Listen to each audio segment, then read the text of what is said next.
Hello everyone, क्या हाल चाल।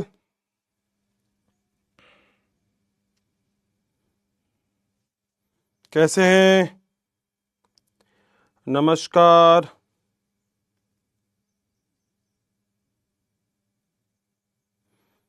कैसे हैं भाई सब के सब?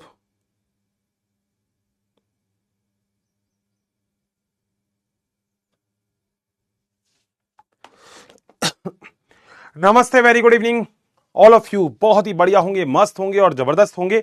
शाम की शुरुआत आप सभी लोगों के साथ एक कप चाय के साथ। एक कप चाय आप सभी लोगों के साथ।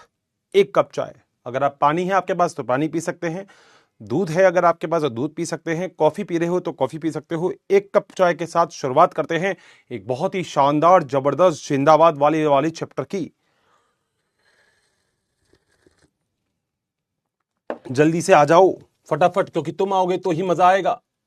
अगर तुम आओगे तो ही मजा आएगा बेटा। पिंपल का इलाज बेटा वो होती है ना, किसकी छाल होती है, नीम की छाल, वो लगाओ, उससे थोड़ा बहुत ठीक हो जाता है वैसे तो पिंपल, मैंने ऐसा सुना है। ठीक है ठीक है, बहुत बढ़िया। जल्दी से आ जाओ फटाफट से, क्योंकि अपन लोग फिर आगे चलेंगे।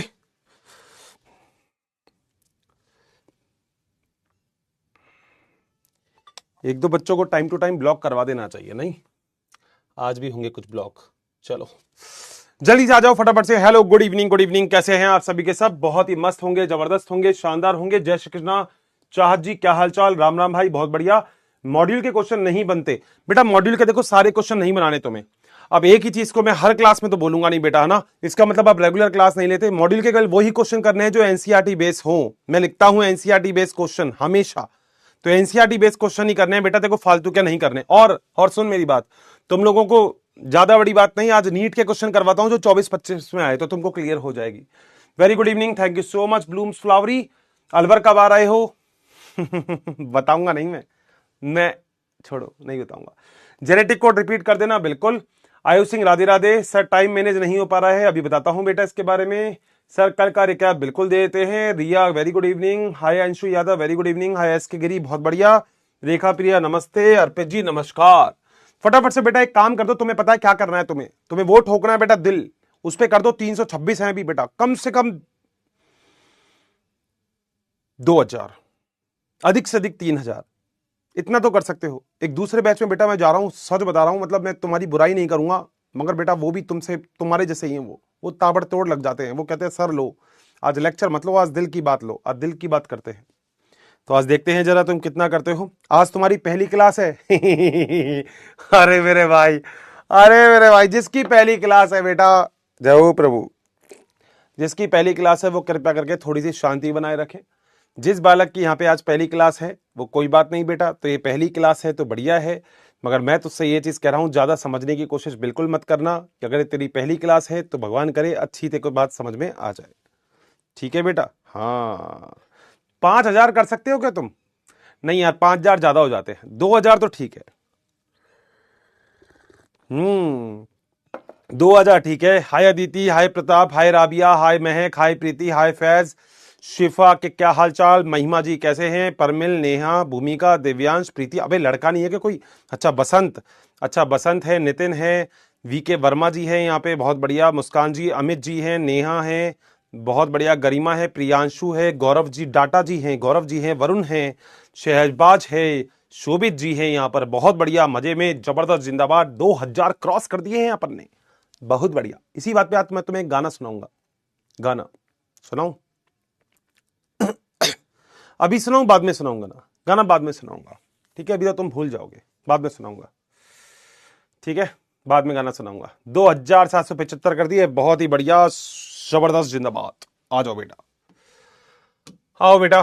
सर स्कूल में नीट कैसे मैनेज करें? अच्छा मंजे करें, मंजे करें बेटा, मंजे नहीं मैनेज करें। अच्छा ठीक है। एस के गर्ग बहुत बढ़िया, भावना बहुत बढ़िया। Okay let's start, let's start. ये चैप्टर कब खत्म होगा? अबे कोयल, कोयल ऐसा क्यों बोलती है? कोयल तू, कोयल ऐसा क्यों बोलती है? कोयल, एक कोयल के नाम पे एक वो आ रहा है मेरे को शेर याद, कहो तो इरशाद कर दूं। संस्कृत में है एक एक श्लोक है संस्कृत में, कहो तो इरशाद कर दूं। फटाफट बोलो सर, इरशाद इरशाद इरशाद, ऐसे कर दो सर, इरशाद। बहुत बढ़िया, इरशाद कर दो एक बार। वॉइस बेटा बहुत सही है, वॉइस तो बहुत अच्छी आ रही है, मेरे ख्याल से अच्छी लग रही होगी तुम्हें भी। जल्दी बताओ, इरशाद कर दूं क्या एक? ये चैप्टर थोड़ा हार्ड है। हाँ बेटा, सब कुछ इतना आसान थोड़ी होगा। बायोलॉजी कोई हलवा पकवान थोड़ी है? तो बायोलॉजी कोई हलवा पकवान थोड़ी है। हाँ, मगर इतना मुश्किल भी नहीं होगा ना। तुम तुम्हारे दोस्तों से पूछना जो हमारा बैच नहीं लेते हैं, उनसे पूछना जरूर इस चैप्टर के बारे में, और तुम्हारे कॉन्सेप्ट उनसे जरूर लगा लेना एक बार। कॉन्सेप्ट लगाना मैं बोल रहा हूं, रट्टाफिकेशन नहीं। तो बेटा कोयल, क्योंकि नाम है उनका, कोयल पे एक बहुत बढ़िया श्लोक था एक, कि वो सबसे बड़ी चीज ही कि काके कृष्ण पिकह कृष्ण के भेद पिका क्यों वसंत काले संप्राप्ते काके काके पिका पिका, कि कौआ भी काला होता है और कोयल भी काली होती है, और इन दोनों में फर्क कैसा है। वसंत काल के समय कौआ अपनी आवाज की वजह से कौआ हो जाता है और कोयल अपनी आवाज की वजह से कोयल हो जाती है। वाह, ये बेटा एक ऐसा ही था, संस्कृत का श्लोक था ये। चैप्टर हार्ड है हाँ, कुछ मोटिवेशन दो। हाँ, मॉड्यूल क्यों नहीं होते हैं बताता हूं।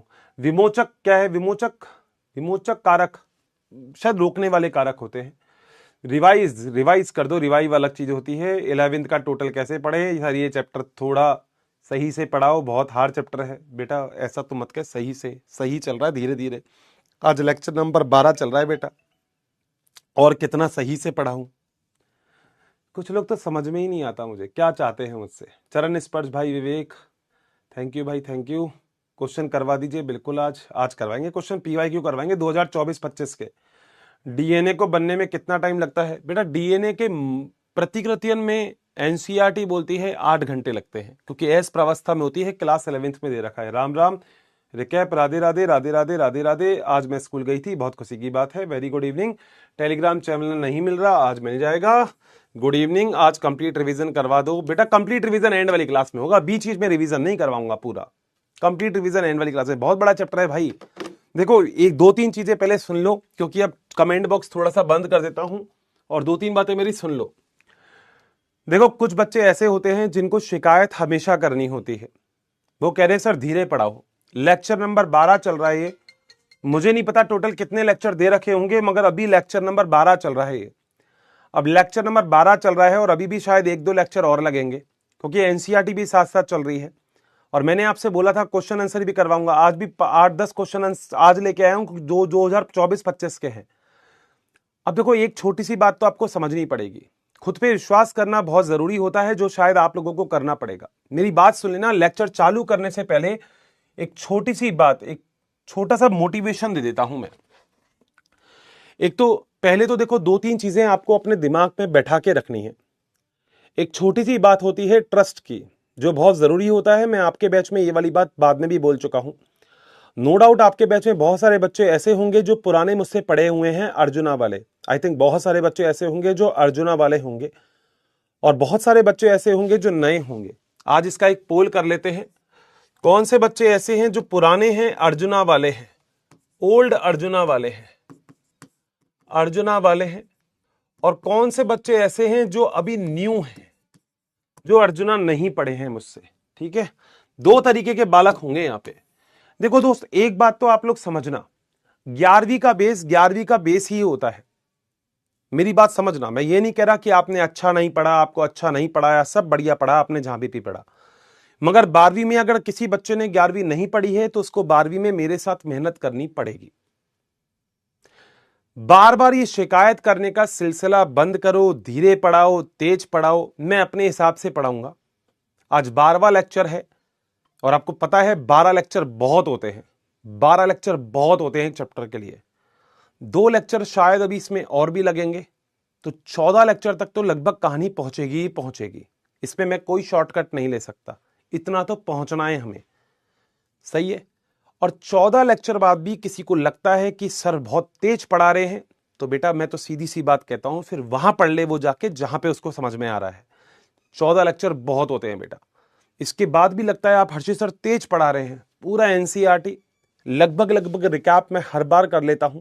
मैंने आपको बोला, आपको कुछ काम अपने आप भी करना है, आपको हर बार रिवाइज करना है। मैं कई बार आपसे ये बात बोल चुका हूं, मगर आप लोगों को मेरी बात, 53% बच्चे वो हैं जो पुराने हैं, यहाँ पे 45% बच्चे हैं वो नए हैं। लगभग 50-50% की बात आ रही है। तो मैं दोनों से ही बोल रहा हूं, 50-50% जो नए हैं और जो पुराने हैं, दोनों से बोल रहा हूं।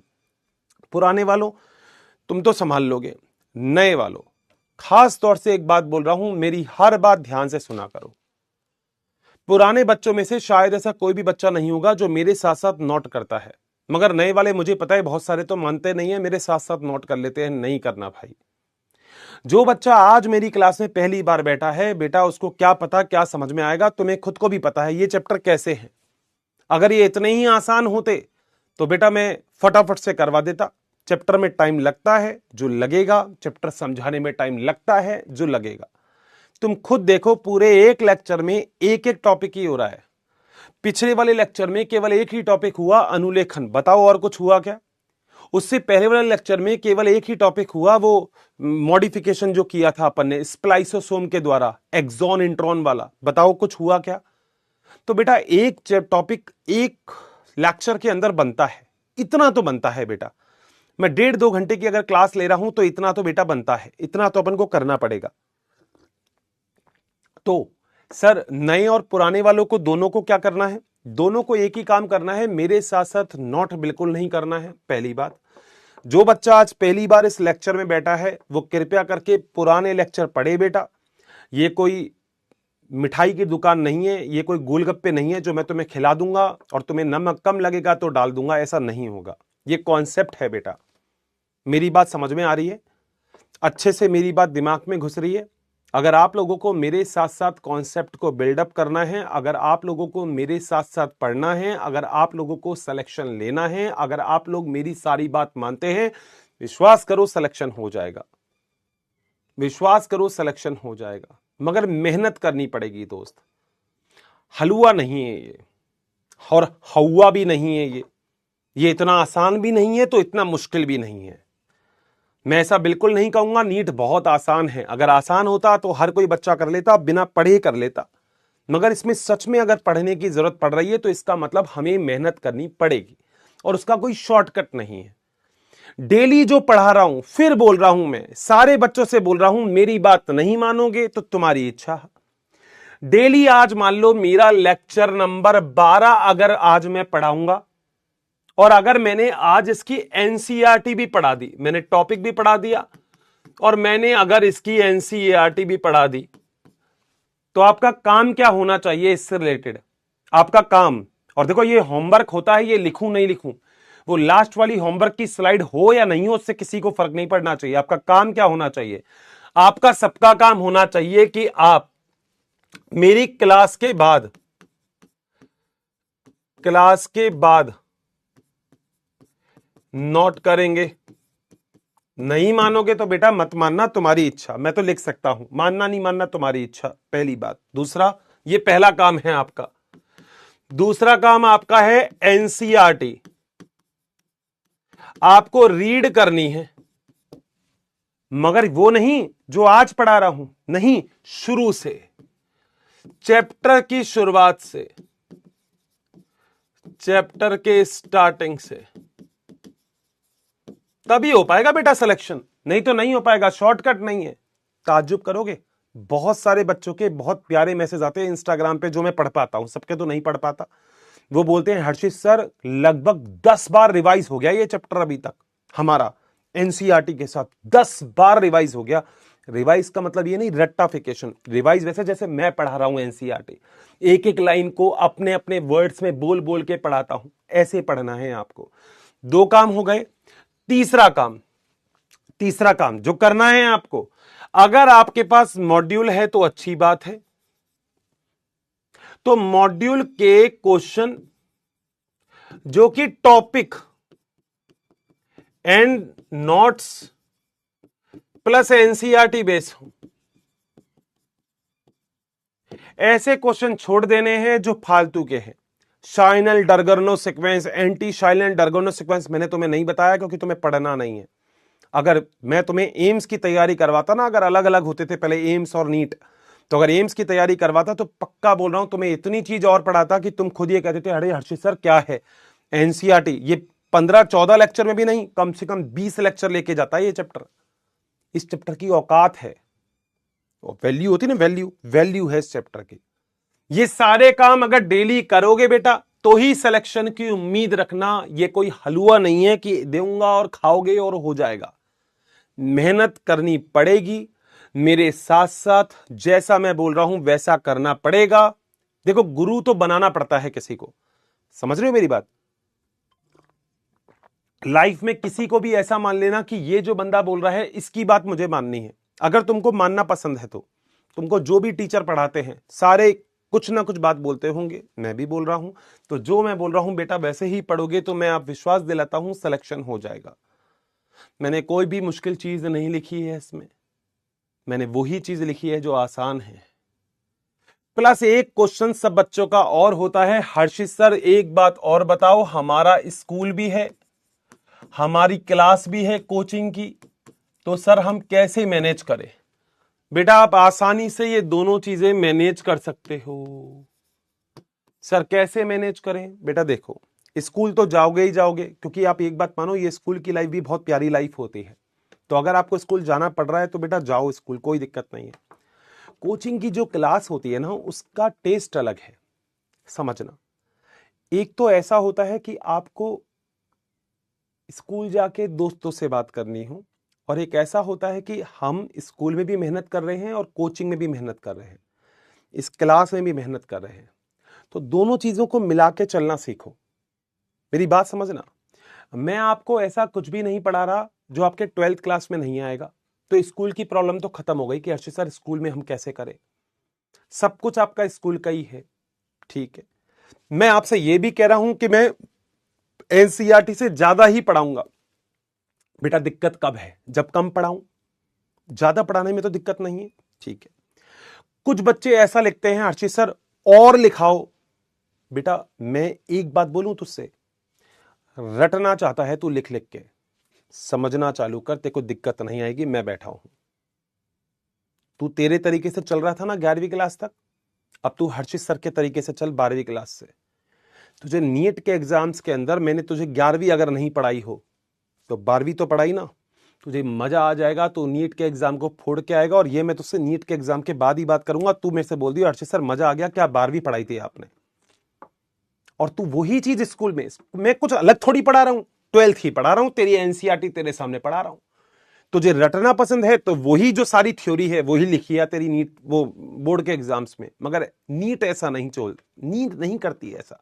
नीट कहती है आता है तुझे, कह रहा है हाँ, करके दिखा तब समझूंगी मैं।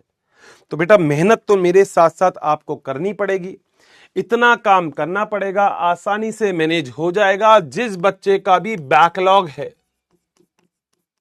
पहली बात तो होना नहीं चाहिए, क्योंकि ज्यादा कुछ हुआ नहीं है। फिर भी अगर वैसे एक ही चैप्टर इससे पहले हुआ है, हफ्ते में 2 क्लास आती है, तो आसानी से तुम बैकलॉग कंप्लीट कर सकते हो।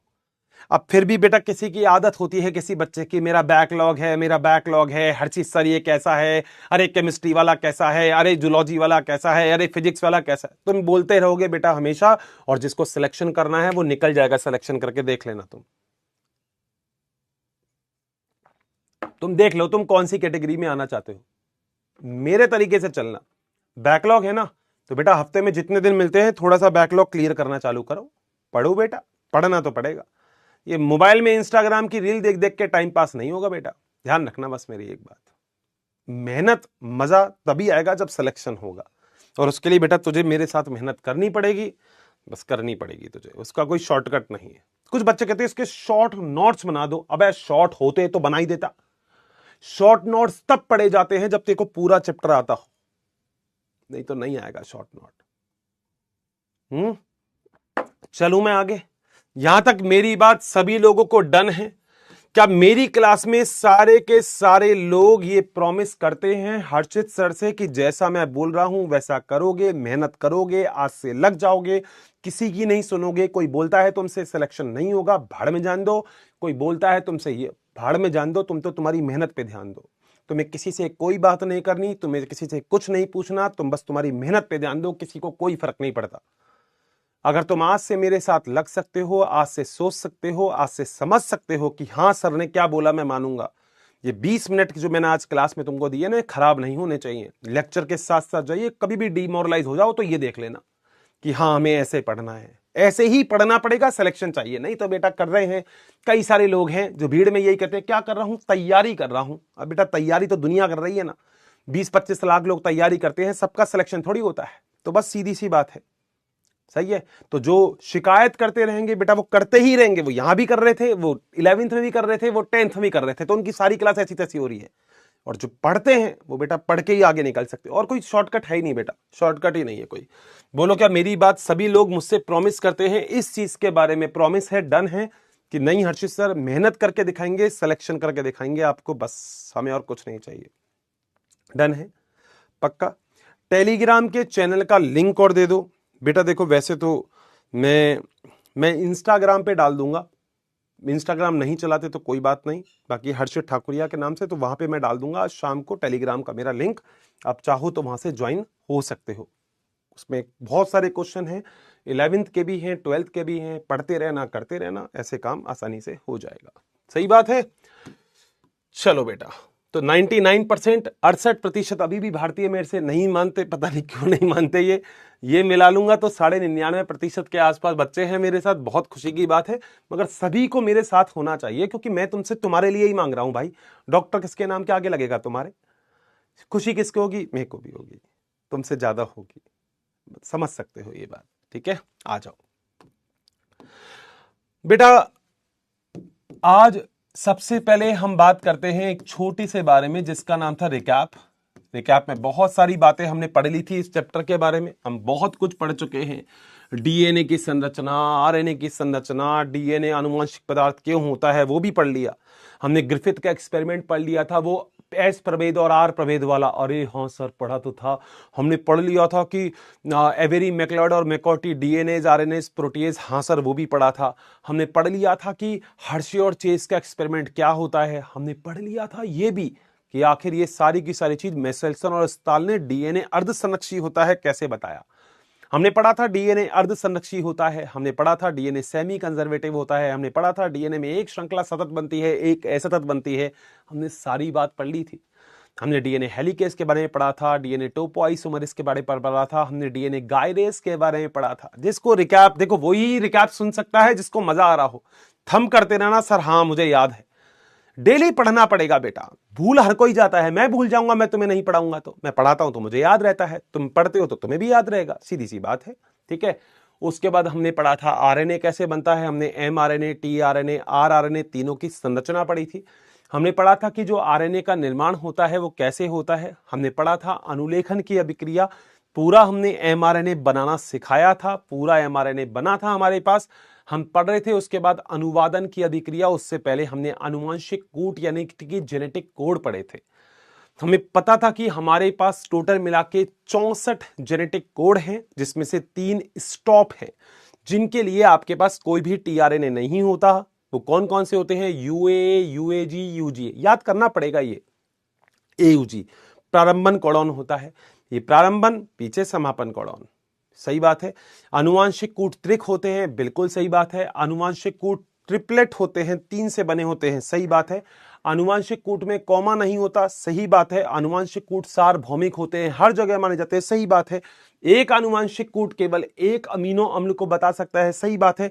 कई सारे अमीनो अम्ल भी बनाए जा सकते हैं अलग अलग अनुवांशिक कूट से, सही बात है। जॉर्ज गैमोव ने इसका नाम दिया था, सही बात है। हरगोविंद खुराना ने इसके ऊपर काम किया, 2 और साइंटिस्ट ने काम किया। आई थिंक आप सभी लोगों को याद भी होगा, याद है वो सारा जो मैंने बोला भी था कि आपसे 3 पॉइंट एनसीईआरटी के नोट कर लेना, शायद सबने कर लिए होंगे। अब पढ़ोगे तो बेटा तो ही होगा। वो नोट किस किसने कर लिया थम कर दो। वो मैंने बोला था, वो पीछे की तरफ जो मैंने बोला था, अगर आपको याद हो मैं फिर याद दिला देता हूं, क्योंकि बहुत सारे बच्चों को मेरी बातें याद नहीं रहती, वो भूल जाते हैं। वो कहते हैं हर्षित सर हमें तो याद ही नहीं रहा, क्या बोला था आपने।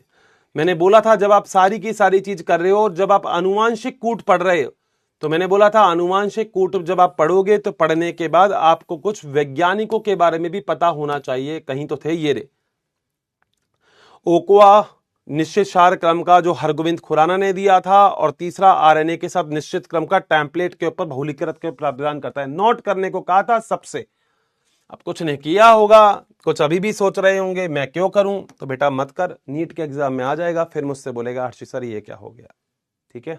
आज सुनो, आज एक नया शानदार टॉपिक, आज एक ऐसा टॉपिक बेटा मैं आपको बताने जा रहा हूं, जो टॉपिक है जीन अभिव्यक्ति का नियमन।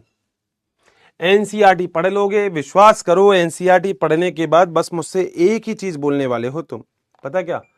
अगर तुमने एनसीईआरटी पढ़ ली तो तुम मुझसे एक ही बात बोलने वाले हो, हर्षित सर नहीं समझ में आया एनसीईआरटी, ये वाला पेज है, ये वाला पेज है, ये पेज है, ये एक डायग्राम है, और ये पेज है, और ये भी पेज है, पूरा का पूरा। और अगर सच में रटना है तो बेटा बधाई हो, रट सकते हो, और सच में समझना है तो बेटा आ जाओ फिर, क्योंकि मैं तुमको समझाने के लिए फिर से आज तैयार हूं। और आज जो अपना टॉपिक है, उस टॉपिक का नाम है जीन अभिव्यक्ति का नियमन। समझना बस, छोड़ देना, मेरे साथ साथ नोट करना, बिल्कुल नोट नहीं करना है, छोड़ दो, मेरे साथ साथ नोट करना, कंट्रोल करा करो। इंग्लिश में है रेगुलेशन ऑफ जीन एक्सप्रेशन।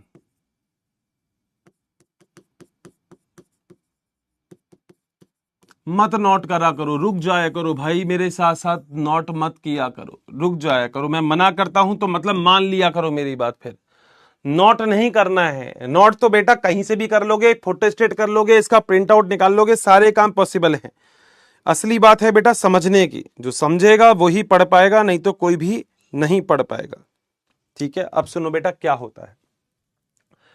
हम लोग 2 4 5 चीजें जानते भी हैं, नहीं भी जानते। जिन्होंने 11वीं क्लास नहीं पढ़ी है, कोशिका वाला चैप्टर नहीं पढ़ा है, उसके लिए हम लोग ये चीज जानते हैं कि हमारे पास एक डीएनए पाया जाता है। हाँ सर। और बेटा डीएनए का वो छोटा सा खंड जिसमें आनुवांशिक सूचना होती है, प्रोटीन बनाने की सूचना होती है, उसको जीन बोलते हैं। लिख रहा हूं जरा मैं, ध्यान से सुन लेना, जीन। और अगर कोई कहता है कि जीन क्या होता है तो उससे बोल देना हमें तो हर्षित सर ने यह भी बताया है जीन क्या होता है। तो डीएनए का वह खंड जिसमें आनुवांशिक सूचना यानी कि प्रोटीन निर्माण निहित हो, निहित का मतलब उपस्थित हो, उसे जीन कहते हैं। यानी कि अगर मेरे पास ये पूरा का पूरा एक डीएनए है और इस डीएनए का ये एक भाग निकाल लेता हूं छोटा सा, तो इसे मैं जीन बोलूंगा। इसमें आनुवांशिक सूचना होनी चाहिए, किस चीज की? प्रोटीन बनाने की। क्योंकि आप लोग सब लोग ये बात तो समझ चुके हैं, डीएनए से आरएनए बनेगा और आरएनए से प्रोटीन बनेगा। वाह सर, ये पहली बात तो क्लियर हो गई। ठीक है भैया, आगे आ जाओ। अब बेटा हो सकता है जीन, अब सुनना जरा, जीन अगर अपने आप को बताएगा कि मैं हूं यहां पर तो वो प्रोटीन बनाएगा, और अपने आप को नहीं बताएगा मैं नहीं हूं यहां पे तो प्रोटीन नहीं बनाएगा। सर इसका मतलब हम समझे नहीं, बताता हूं। तुमसे मैंने कोई क्वेश्चन पूछा, या तो तुम आंसर दोगे या तुम आंसर नहीं दोगे। सेम कंडीशन यहां पे है, या तो जीन प्रोटीन बनाएगा या जीन प्रोटीन नहीं बनाएगा। बोलो बात सही है? इसका सीधा सा मतलब है कि जीन की प्रोटीन निर्माण की अभिव्यक्ति, बेटा अभिव्यक्ति का मतलब समझ गए? सामने अपने आप को बताना कि मैं हूं यहां पर। जीन की प्रोटीन निर्माण की अभिव्यक्ति को प्रारंभ भी कर सकते हैं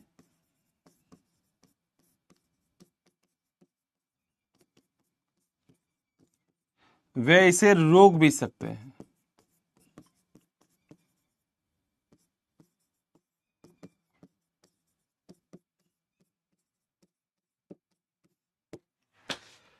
बोलो बात सही है? अब 2 प्रकार के ऑर्गेनिज्म होंगे, प्रोकैरियोटिक और यूकैरियोटिक। सही बात है। तो उनमें अपने आप को अभिव्यक्त करने के लिए कुछ ना कुछ सिस्टम उपस्थित होता है। तो प्रोकैरियोटिक व यूकैरियोटिक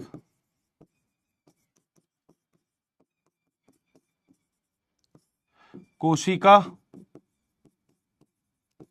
में जीन अपने आप को अभिव्यक्त करने पर प्रोटीन निर्माण करता है या प्रोटीन बनाता है। बेटा अगर जीन ने अपने आप को बोल दिया मैं हूं यहां पर, तो मतलब प्रोटीन बनेगा, और जीन चुप है मतलब प्रोटीन नहीं बनेगा। बताओ कोई अलग चीज थोड़ी बोली। बेटा मैंने तुमसे क्वेश्चन पूछा, या तो तुम बताओगे या तुम नहीं बताओगे। तुम बताओगे तो ठीक है, तुम नहीं बताओगे तो ठीक है। तो जीन के अंदर क्या होती है? प्रोटीन निर्माण की सूचना है। जीन अभिव्यक्त होगा तो प्रोटीन बनेगा, जीन अभिव्यक्त नहीं होगा तो प्रोटीन नहीं बनेगा। वाह सर। सर एक बात और है। मैंने कहा क्या? आप तो बोलते हो ना कि आप सारी की सारी चीजों को आप डायग्राम से बता सकते हो। मैंने कहा हाँ, मैं आज तक तो यही बोलता हूं। तो सर क्या इस चीज को भी आप डायग्राम से बता सकते हो क्या? समझने वाले समझेंगे तो मैं बिल्कुल बता सकता हूं। ये जीन या तो अभिव्यक्त करेगा, अभिव्यक्त करता है, या फिर ये जीन अभिव्यक्त नहीं करता है, अभिव्यक्त नहीं करता है। अगर ये जीन अभिव्यक्त करेगा तो प्रोटीन बनेगा, और अगर ये जीन अभिव्यक्त नहीं करेगा तो बेटा जो प्रोटीन है वो नहीं बनेगा। ये पूरी राम कहानी जो मैंने लिखी है ये वहां पे बस ये 2 पॉइंट क्लियर कर देता है। डायग्राम याद है तो मत पढ़ना, ये लैंग्वेज टफ है ना इसकी, मत पढ़ना, वो देख लो बस। जीन बोलेगा मुझे पता है तो बेटा आंसर आएगा, जीन बोलेगा मुझे तो कुछ नहीं पता, चुप है तो आंसर नहीं आएगा। सीधी सी बात है। बोलो बात सही है क्या? चल सकते हैं आगे? पक्का? कोई भी दिक्कत?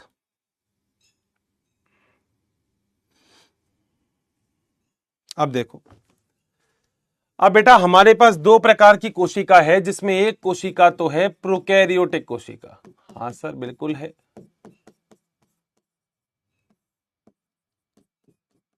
समझना है, एनसीईआरटी की लाइन को डायग्राम से खत्म करेंगे अपन समझाने के हिसाब से। रटने के लिए तो बैठी है बेटा, दुनिया ही बैठी है रटने के लिए, तो आ जाओ। मान लो बेटा ये एक कोशिका है जो है प्रोकैरियोटिक कोशिका, ठीक है। और हम लोगों को पता है कि प्रोकैरियोटिक कोशिका में केंद्रक सुविकसित नहीं पाया जाता। सर बिल्कुल हमें पता है। तो प्रोकैरियोटिक कोशिका है, इसमें सुविकसित केंद्रक क्लास 11th में 50 बार पढ़ के आए होंगे ये, और मैंने भी कई बार बता चुका, सुविकसित केंद्रक इसमें अनुपस्थित है। बोलो बात सही है? तो सारी चीजें यहां पे किसमें उपस्थित होगी? कोशिका द्रव्य में, क्योंकि केंद्रक तो है ही नहीं, तो केवल कोशिका द्रव्य है। और आप जानते हो कोशिका द्रव्य को क्या बोलते हैं? साइटोप्लाज्म। बोलो बात सही है? अब यहां पे होता क्या है सर? बताओ, आप ही बताओ सर। आपको पता है कि अगर आपके पास एक डीएनए है, हाँ सर, तो सबसे पहले तो एक डीएनए से आपके डीएनए बनेगा, यानी कि 1 से 2 डीएनए बनेंगे। हाँ सर बिल्कुल सही है अर्शित सर, ये तो हमने पढ़ा है। मैंने कहा पक्का? अरे सर इतना तो हम जानते हैं सर, ऐसे पागल थोड़ी हैं। और इसे अभिक्रिया को बोलते हैं प्रतिकृतियन। बोलो बात सही है क्या? 100% पॉइंट क्लियर है? अब ये जो डीएनए होता है, इसी डीएनए से बनता है आरएनए, जिसे हम बोलते हैं अनुलेखन। अनुलेखन का मतलब इससे क्या बन गया? ये बन गया आरएनए, और ये ऊपर वाले दोनों क्या थे? ये भी डीएनए था और ये भी डीएनए था। सही है? और आरएनए बनने के साथ साथ ही इसके ऊपर बहुत सारे राइबोसोम चिपक जाते हैं। ऐसे पढ़ी थी ये संरचना, पॉलीजोम बोलते हैं जिसको। क्या बोलते हैं? ये संरचना है पॉलीजोम, जिसमें राइबोसोम चिपक जाते हैं आरएनए पर। और प्रोकैरियोटिक में राइबोसोम कौन से होते हैं? पूछना मत अब किसी से, 70 होते हैं। सही बात? राइबोसोम चिपकते ही इससे क्या बनना चालू होगा? अरे हर्षित सर, इसे तो प्रोटीन बनना चालू होगा। तो अनुलेखन भी हो जाएगा प्लस अनुवादन भी हो जाएगा, दोनों एक साथ ही होते हैं प्रोकैरियोटिक कोशिका में। ये पॉइंट मैंने आपको लिखवाया भी हुआ है इसी चैप्टर में आपके नोट्स में। जो भूल गया है उसके लिए यहां लिख रहा हूं नोट कि प्रोकैरियोटिक कोशिका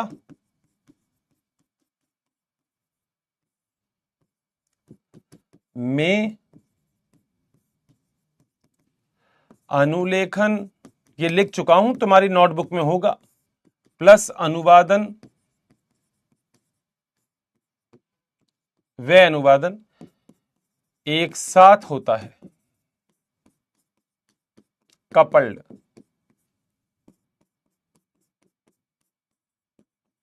बोलो क्या पॉइंट क्लियर है क्या? यहां तक जो मैंने लिखा है उसको देख लो, समझ लो और मुझे डन कर दो कि हाँ अर्चित सर बात क्लियर है।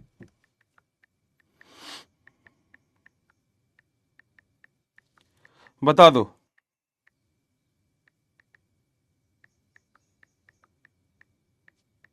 चलूं आगे? पक्का?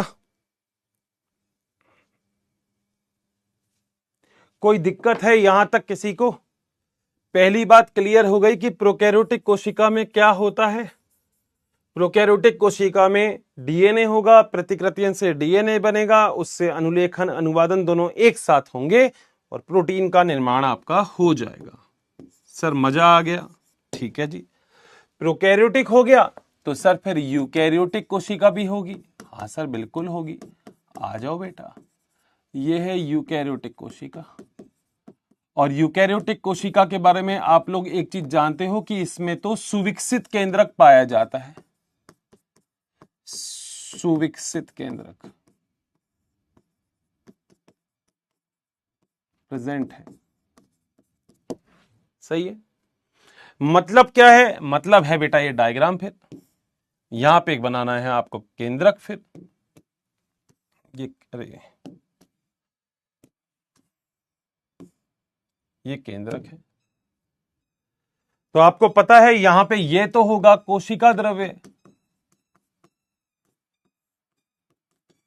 और बेटा अंदर होगा मुन्ना केंद्रक द्रव्य। बताओ आसान है क्या? कहीं कोई मुश्किल है क्या? इतनी चीज तो 11वीं क्लास में पढ़ के आए हो तुम। अब तुम तो अभी मेरे से बोलोगे नहीं अर्चित सर हमने तो पढ़ा ही नहीं 11वीं में।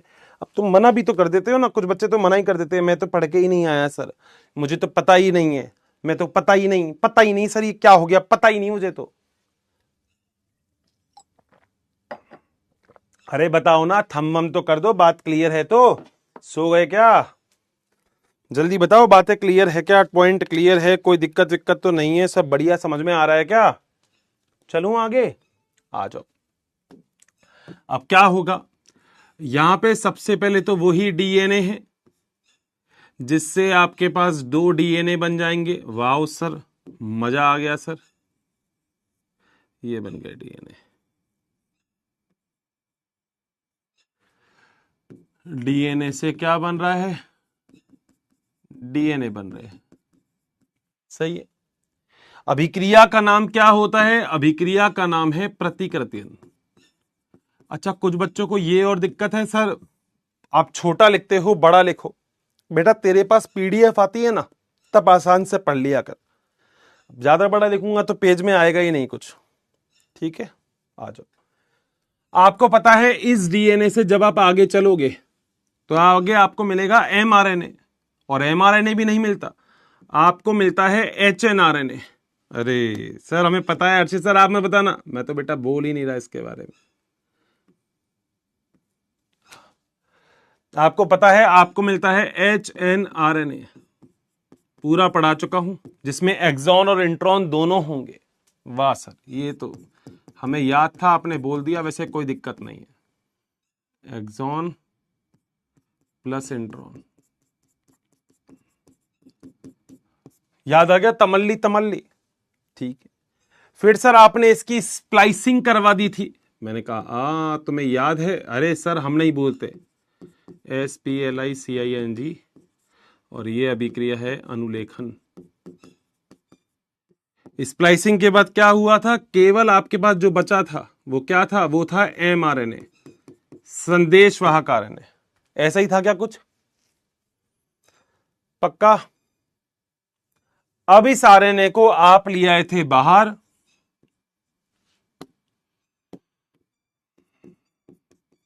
तो आरएनए को, और आरएनए भी कौन सा, mRNA को कोशिका द्रव्य में स्थानांतरण,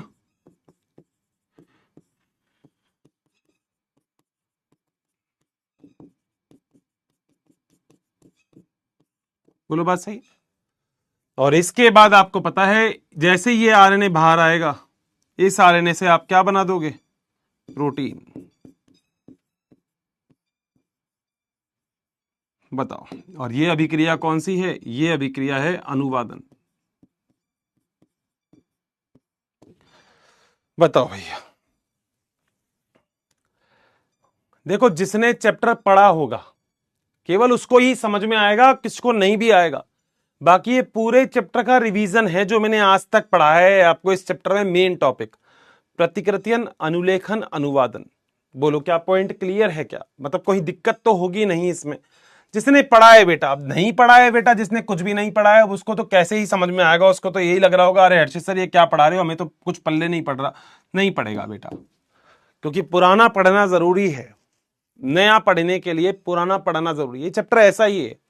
और ये चैप्टर नहीं, जो भी चैप्टर क्लास 12th में मेन होते हैं, चाहे ये हो गया एक आनुवांशिकता, वो जेनेटिक्स वाला है जिसमें वो मेंडल वाला, याद है ना, ग्रिगोर जोहन मेंडल, वो भी ऐसा। मतलब ये चैप्टर रट्टाफिकेशन नहीं है, समझ रहे हो? कुछ तो सोचते हैं एक्चुअली, जो बच्चा कहता है ना लिखो लिखो लिखो लिखो लिखो, वो ये चाहता है मैं रटा दूं उसको। जैसे वो स्कूल में पढ़ता है, स्कूल में जाते हो, स्कूल में टीचर कई बार क्या करते हैं, आओ बेटा लिखो, बेटा प्रतिकृतियन क्या होता है, डीएनए से डीएनए का निर्माण होना प्रतिकृतियन होता है। लिख लिया बेटा? हाँ बेटा, नेक्स्ट पॉइंट लिखो। यही तो करते हो तुम। This is the concept. ये खोपड़ी में जाना चाहिए। और ये एक ऐसा चैप्टर है, जैसे कोई एक बार कोई टीचर बोल रहा था किसी हमारे ही फंक्शन में कि बॉटनी नहीं आती आगे आगे।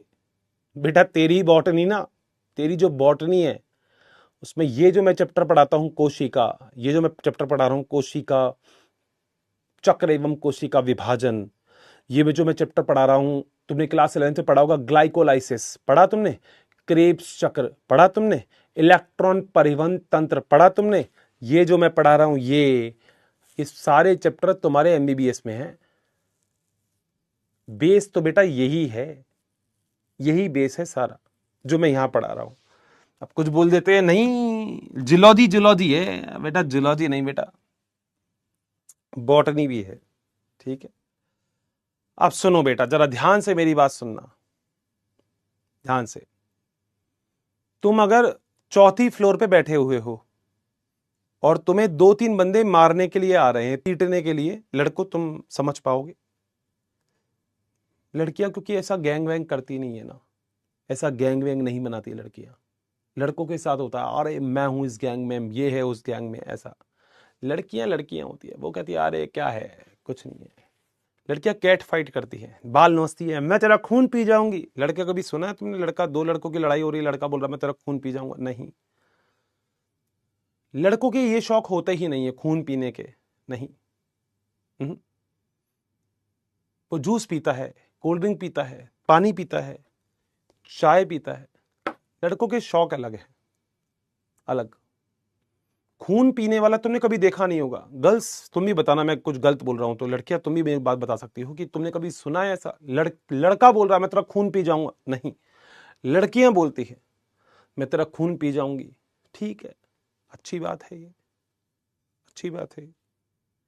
तभी तो शादी के बाद लड़का बहुत डरा डरा सा रहता है। जब शादी हो जाती है किसी लड़के की तो वो बहुत डरा डरा सा रहता है। वो कहता है अरे यार, कह रहा क्या हो गया, कह रहे यार बीबी खून पी रही है आजकल। मच्छरों में बड़ा आतंक है इस चीज को लेके। मच्छर जानते हो, मच्छर जो उड़ते हैं, इनमें बड़ा आतंक है इस चीज को लेके। मच्छरों में बहुत आतंक है। मच्छर कह रहे हैं अरे खून पीना तो हमारा काम था, अबे कोई और भी है जो खून पी रहा है। बहुत आतंक है मच्छरों में। अभी कुछ दिन पहले तो अखबार में तुमने पढ़ा नहीं था क्या, अखबार में खबर आई थी, मच्छरों की हुई मीटिंग। अपने दल के नेता ने बताया कि अब खून पीने का अधिकार किसी और का भी हो गया है, लिखा हुआ है पूरी की पूरी, पूरा बड़ा पैराग्राफ बन के आया था अखबार में उनके। तो चलो वो तो बड़ा टॉपिक है वो। मम्मी तो नहीं देख रही ना लेक्चर मेरा, बड़ी बहन तो नहीं देख रही, चाची वाची ताई जी वाई जी किसी को बैठा तो नहीं रखा ना, दादी वादी को। तुम ही बैठी हो ना, लड़कियों लड़कों, मैंने हाँ लड़कों दोनों से ही, किसी को पड़ोस में तो नहीं बैठा रखा? बैठा रखा है क्या? सही सी बताओ हैं?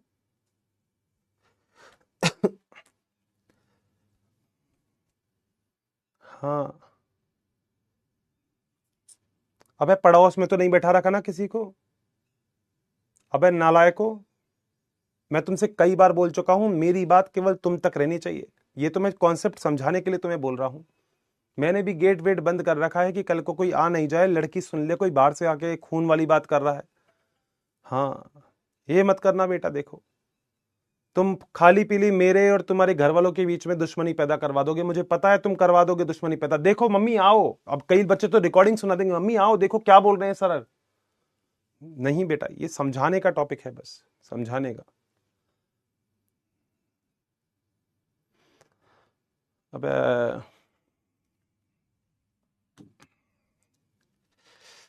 छोड़ो बेटा, यहां आओ, तुम टॉपिक पे आते हैं। अब अगर तुम बेटा चौथी फ्लोर पे बैठे हो, फोर्थ फ्लोर पे हो अगर तुम, और कोई तुम्हें पीटने के लिए आ रहा है, तो पहले बेटा वो ग्राउंड फ्लोर पे आएगा, फिर वो फर्स्ट फ्लोर पे आएगा, फिर वो सेकंड फ्लोर पे आएगा, फिर वो थर्ड फ्लोर पे आएगा। ये बात सही है।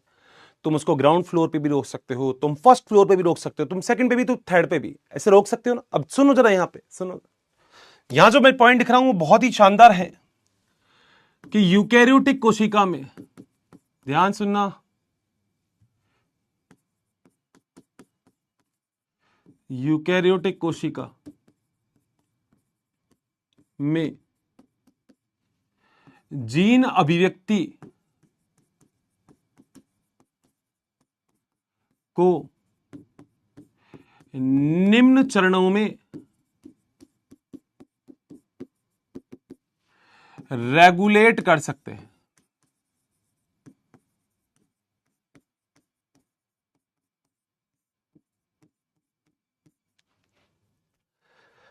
यूकैरियोटिक कोशिका में प्रोटीन बनेगा या नहीं बनेगा? देखो ध्यान से सुनो, मजाक हो गया। अब काम की बात सुनो। यूकैरियोटिक कोशिका में प्रोटीन बनेगा या नहीं बनेगा, यह निम्न चरणों के ऊपर निर्भर करेगा कि कहां कहां तुम प्रोटीन बनने से रोक सकते हो। वो इंसान तुमको पीटने नहीं आए, तुम या तो उसको ग्राउंड फ्लोर पे रोक लो, या फर्स्ट फ्लोर पे रोक लो, या सेकंड फ्लोर पे रोक लो, या थर्ड फ्लोर पे रोक लो। फोर्थ पे तो बेटा तुम्हारे पास आ ही जाएगा वो, ठीक है। तो तुम कहां कहां रोक सकते हो यूकैरियोटिक कोशिका में जीन की अभिव्यक्ति? पॉइंट नंबर फर्स्ट, बेटा डीएनए से डीएनए तो बन गया, मगर तुम अनुलेखन नहीं होने दोगे। अगर तुम आरएनए नहीं बनने दोगे तो क्या प्रोटीन बनेगा?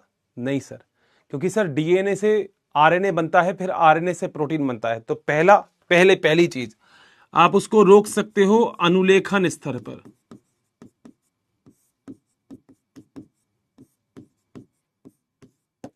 बोलो बात सही। मगर मान लो बेटा अनुलेखन भी हो गया, तो फिर तो बेटा जीरो पे तो खत्म हो गया, अब तो रोक नहीं सकते। तो कहां रोकोगे तुम? स्प्लाइसिंग स्तर पर। अरे सर मजा आ गया। बी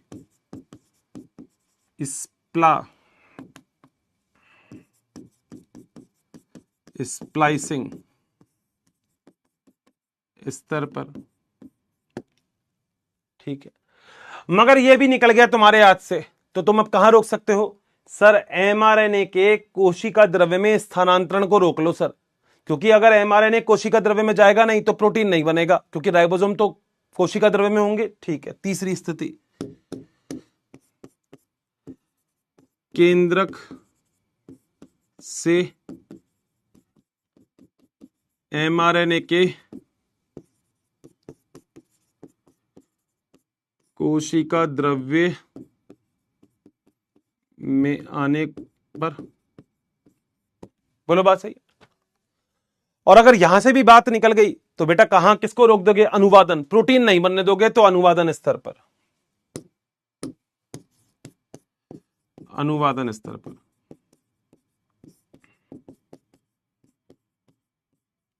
कुछ बच्चे कहेंगे आपने डायग्राम क्यों बनाया? क्योंकि मैं तुमको समझाना चाह रहा था कि अगर तुम्हें प्रोटीन बनने से रोकना है तो तुम कहां कहां रोक सकते हो। प्रतिकृतियन तो होगा ही होगा बेटा, उसके बाद अनुलेखन पे रोक सकते हो, या यहां रोक सकते हो, या यहां रोक सकते हो, या यहां रोक सकते हो। 4 जगह ऐसी होती है, देयर आर 4 प्लेसेस जहां पे आप ये सारी चीजों को रोक सकते हो। एक रोक सकते हो यहां पर, एक रोक सकते हो यहां पर, एक रोक सकते हो यहां पर, एक रोक सकते हो यहां पर। और एक बहुत प्यारी चीज है जो नीट में आ सकती है कि यूकैरियोटिक कोशिका में कहां रोका जा सकता है। बेटा प्रोकैरियोटिक में तो तुम, प्रोकैरियोटिक में अगर देखा जाए, देखो ध्यान से सुना, प्रोकैरियोटिक में अनुलेखन स्तर पर रोक सकते हो। हाँ, प्रोकैरियोटिक में स्प्लाइसिंग होती नहीं है। ओ बहुत बढ़िया। प्रोकैरियोटिक में केंद्रक नहीं होता, हट गया पॉइंट। या प्रोकैरियोटिक में अनुवादन। तो प्रोकैरियोटिक में केवल 2 स्तर पर, जबकि यूकैरियोटिक में 4 स्तर पर। बताओ रटा है क्या कुछ? हाँ, बता दो क्या पॉइंट क्लियर है क्या जो मैं बोल रहा हूं? अब रटना है तो रट लेना बेटा, तुम फ्री हो। समझना है तो समझ में आ गया होगा टॉपिक के, अर्षित सर मजा आ गया। यूकैरियोटिक कोशिका में 2 चीजें पाई जाती है, स्प्लाइसिंग भी और केंद्रक भी। तो यूकैरियोटिक कोशिका में 2 पॉइंट ऐड कर दोगे, जबकि प्रोकैरियोटिक कोशिका में 2 जगह पे रोक सकते हो। कहां कहां? या तो अनुलेखन पे रोक दो या फिर अनुवादन पे रोक दो, बस और कहीं नहीं रोक सकते तुम। तो प्रोकैरियोटिक में 2 जगह, जबकि यूकैरियोटिक में 4 जगह पे रोक सकते हो। सही बात है कि अगर तुम्हें प्रोटीन नहीं बनाना तो। बोलो बात सही है क्या? चलूं आगे। समस्या आसान है, मुश्किल है क्या कुछ?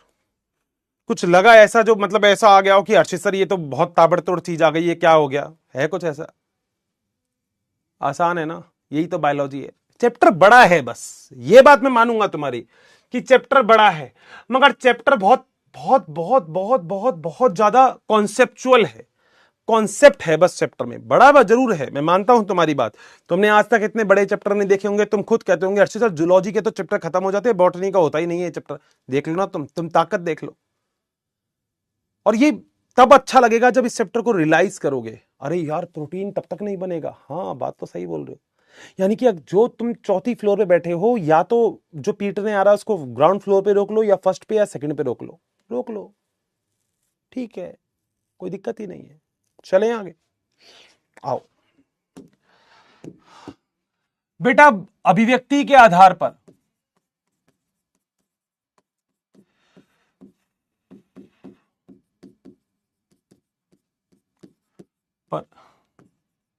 जीन के प्रकार क्या होते हैं? आज हो सकता है बेटा एनसीईआरटी इसकी टॉपिक की हो नहीं हो पता नहीं, क्योंकि टॉपिक थोड़ा बड़ा है, ठीक है। तो ऐसे मत कहना अर्षित सर आज क्यों नहीं करवाई एनसीईआरटी में, लेके तो आता हूं मगर कई बार बेटा टॉपिक बड़ा हो जाता है, तो ये टॉपिक थोड़ा सा बड़ा है, दिख रहा होगा आपको, ठीक है।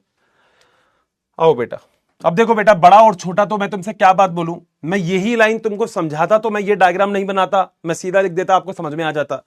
मैं यही लाइन ये डायग्राम नहीं बनाता, सीधा लिख देता, समझ में आ जाता, मगर डायग्राम से थ्योरी क्लियर हो जाती है, ठीक है। आ जाओ, पढ़ेगा जो उसके लिए तो क्लियर ही है। चलो आ जाओ बेटा। 2 प्रकार के जीन होते हैं, एक वो जीन जो हमेशा अभिव्यक्त करेगा, हमेशा बोलता ही रहेगा, हमेशा अभिव्यक्त करता है। एक घर में कोई ऐसी लड़की जो हमेशा ही बोलती रहती हो, ऑलवेज ऑन है बेटा, ये ऑलवेज ऑन, ऑलवेज ऑन, हमेशा चुप ही नहीं हो रही बेटा, क्या करे घर वाले भी। बोलो बात सही है, चुप ही नहीं हो रही है। ठीक सर, ऐसा हो सकता सर, घर पे हमारे है कोई जो कभी चुप नहीं होता, ये वही है। और बेटा उसका नाम बायोलॉजी ने रखा है, इसका एक एग्जाम्पल बायोलॉजी ने रखा है जिसका नाम है आई, जिसे हम बोलते हैं इंग्लिश में इनहिबिटर, या फिर आर जिसे हम बोलते हैं रेगुलेटर, रेगुलेटर जीन। बोलो बात सही है। जो हमेशा बोलता रहेगा, जो कभी भी चुप नहीं होगा, जो हमेशा हमेशा बोलता रहेगा, वो कभी चुप नहीं होगा, बेटा वो तो ये है। ठीक है सर, मजा आ गया इस पॉइंट में। और जो तब बोलता है जब उसकी जरूरत होती है, आवश्यकता पड़ने पर अपने आप को अभिव्यक्त करता है, आवश्यकता होने पर स्वयं को अभिव्यक्त करता है, तब बोलेगा जो बेटा जब जरूरत होगी। बोलो बात सही है। इसका मतलब बेटा स्मार्ट है। हाँ सर, ये स्मार्ट है, स्मार्ट है, तभी बोलेगा जब जरूरत पड़ती है। और बेटा बायोलॉजी में इसके भी 3 एग्जाम्पल हैं।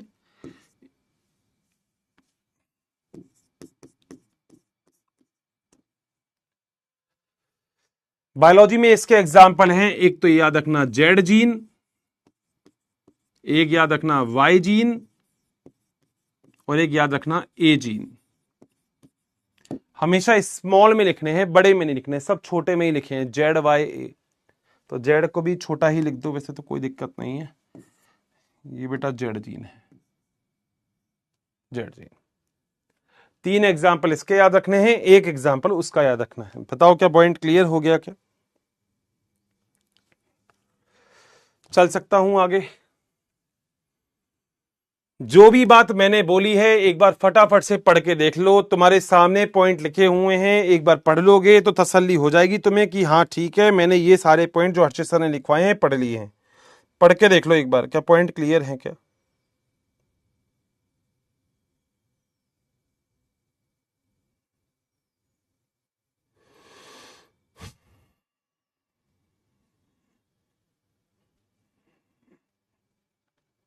पढ़ के देख लेना बेटा, जल्दबाजी मत करना, एक बार पढ़ लो, क्लियर है तो आगे चलेंगे।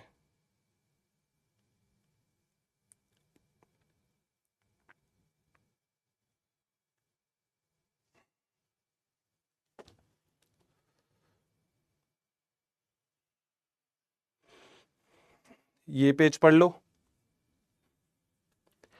आसान आसान है। अब तो पेजों में शायद ऐसा कुछ होगा नहीं जो आपको समझ में नहीं आए, बहुत ही आसान चीजें हैं, बहुत ही आसान है सब कुछ। मगर एक बार बस मेहनत करके मेरे साथ एक बार पढ़ना तो पड़ेगा। एक बार पढ़ लोगे तो दिक्कत नहीं होगी, आसानी से समझ लोगे तो टेंशन फ्री हो जाओगे। यूँ कह दोगे सर कॉन्सेप्ट बिल्कुल क्लियर हो गया, मजे में, बल्ले बल्ले, शानदार, जबरदस्त, जिंदाबाद। सही है बेटा। दूसरा पॉइंट, दूसरा पैराग्राफ क्लियर है? आओ बेटा तीसरा देखो, पढ़ लिया करो, बस पढ़ लिया करो, पढ़ लिया करो, पढ़ोगे तो जरूर समझ में आएगा। पढ़ा करो उसको, जो लिखा हुआ है पॉइंट उसको पढ़ा करो बेटा।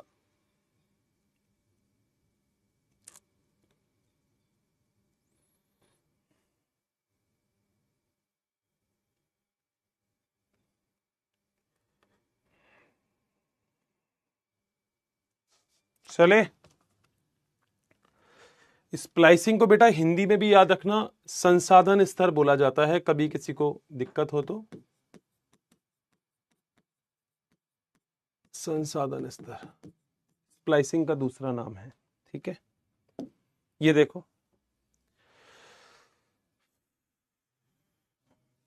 चलें आगे।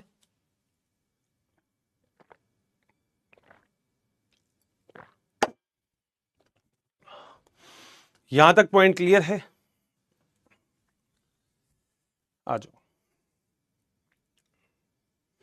अच्छा एक और बात बता देता हूं, एक उत्परिवर्तन वाला टॉपिक है जो अभी तक मैंने नहीं पढ़ाया है, कृपया करके मेरे से आगे चलने की कोशिश मत करना।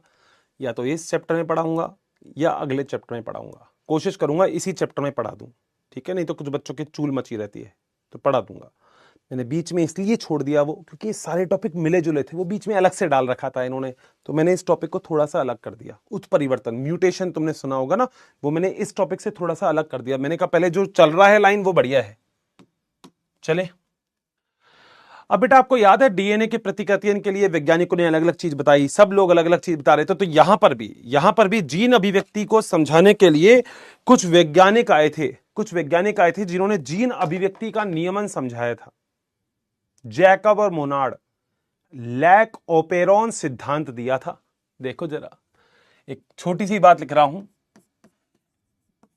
जीन अभिव्यक्ति को प्रयोगात्मक रूप से जैकब, ये वैज्ञानिक का नाम है, व मोनार्ड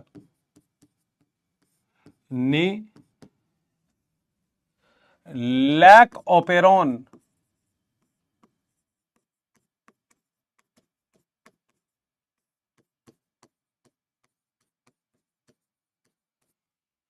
द्वारा समझाया। बोलो बात सही है? कोई दिक्कत? तो कॉन्सेप्ट का नाम आज का जो हेडिंग है वो क्या है? वो है लैक ओपेरॉन। आपको ये नहीं पूछेगा कहां से आया लैक ओपेरॉन।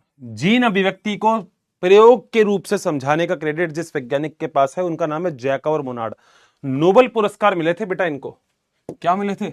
नोबेल पुरस्कार मिलते हैं ना, नोबेल पुरस्कार अच्छा कार्य करने के लिए इन दोनों को मिले थे। ठीक है, आ जाओ। हर एक चीज को लिखूंगा, हर एक चीज को समझाऊंगा, मगर आप समझोगे। लैक ओपेरॉन, जैकब व मोनार्ड ने 1962 में जीवाणु का मतलब क्या होता है? बैक्टीरिया। मतलब प्रोकैरियोटिक कोशिका ना, प्रोकैरियोटिक कोशिका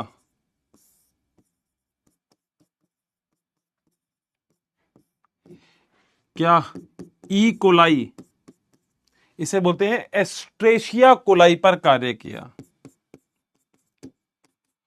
एस्ट्रेशिया कोलाई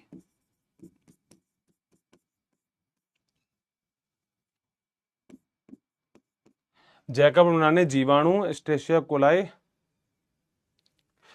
पर कार्य किया।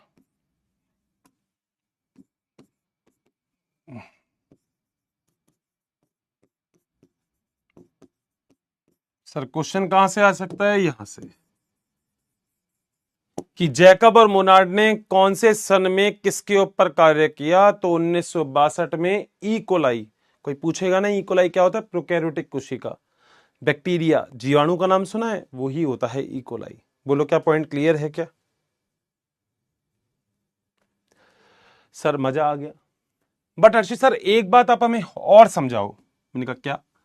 सर ये ना, ये ओपेरॉन क्या होता है? ये ओपेरॉन क्या होता है, इसका मतलब समझाओ। चलो लैक का मतलब तो अभी हम समझेंगे, ओपेरॉन क्या होता है सुनो बेटा। पहले तो लैक का मतलब समझाता हूं बेटा। लैक का मतलब होता है लैक्टोज। सुना है लैक्टोज? शर्करा ही होती है ये, ग्लूकोज और ग्लैक्टोज सुना होगा। तो लैक का मतलब तो होता है लैक्टोज, और ओपेरॉन का मतलब क्या होता है वो समझना। ओपेरॉन का मतलब है जीन का ऐसा समूह जो या जिनके कार्य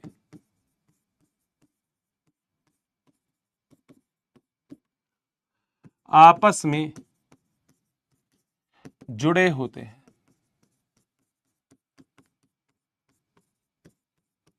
बोलो बात सही है? जिस बच्चे को नहीं समझ में आया उसके लिए एक लाइन बोल रहा हूं। मैं आपको पढ़ा रहा हूं जीन अभिव्यक्ति का नियमन। इसका मतलब होता है कि डीएनए से प्रोटीन बनेगा या नहीं बनेगा, इसको समझाने के लिए एक कॉन्सेप्ट दिया गया जिसका नाम था लैक ओपेरॉन। इस कॉन्सेप्ट में लैक्टोज के ऊपर कार्य किया गया। ओपेरॉन का मतलब होता है जीन का ऐसा समूह जिसके कार्य आपस में एक साथ जुड़े हुए होते हैं। क्लियर है? जैकब और मोनार्ड वो वैज्ञानिक थे जिन्होंने इस पूरी चीज के बारे में समझाया था, इस पूरे कॉन्सेप्ट के बारे में समझाया था। बोलो चले। तो अर्षित सर ओपेरॉन का मतलब जीन का ऐसा समूह जिनके कार्य आपस में मिले होते हैं। बिल्कुल। तो सर ये ओपेरॉन होता क्या है? लो बेटा, ओपेरॉन क्या होता है? मजेदार कॉन्सेप्ट है ना बेटा, मजा आ रहा है। ओपेरॉन में 4 जीन सम्मिलित किए जाते हैं। इसमें 4 जीन सम्मिलित होते हैं। कितने जीन? 4। सर हमें क्या इन चारों जीन के नाम याद करने पड़ेंगे? बिल्कुल बेटा, यही तो टॉपिक है। जो पहला जीन होता है वो ये रहा, जो दूसरा जीन होता है वो ये रहा, जो तीसरा जीन होता है वो यहां है, और जो चौथा जीन है वो यहां है। तो 4 टाइप के जीन हैं अपने पास। पहला जो जीन होता है उसे हम बोलते हैं नियामक जीन। नियामक जीन, इंग्लिश में बोलते हैं रेगुलेटर जीन।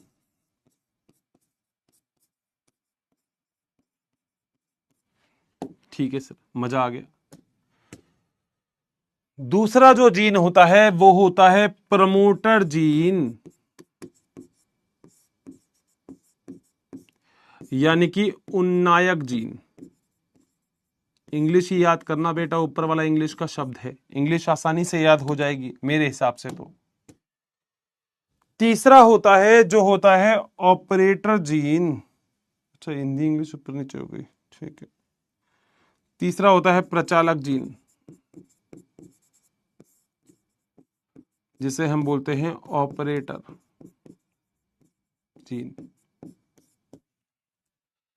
और चौथा होता है बेटा जो होता है संरचनात्मक जीन,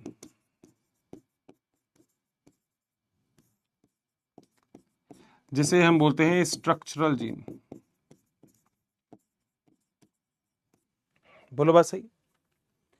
जो संरचनात्मक जीन होते हैं, हाँ सर, जो संरचनात्मक जीन होते हैं ये 3 होते हैं। एक होता है जेड जीन, अभी अभी लिखा था। एक होता है वाई जीन, ठीक है। एक होता है ए जीन। तो मैं बोल सकता हूं संरचनात्मक जीन 1 से अधिक होते हैं। बिल्कुल सही बात है, 1 से अधिक होते हैं।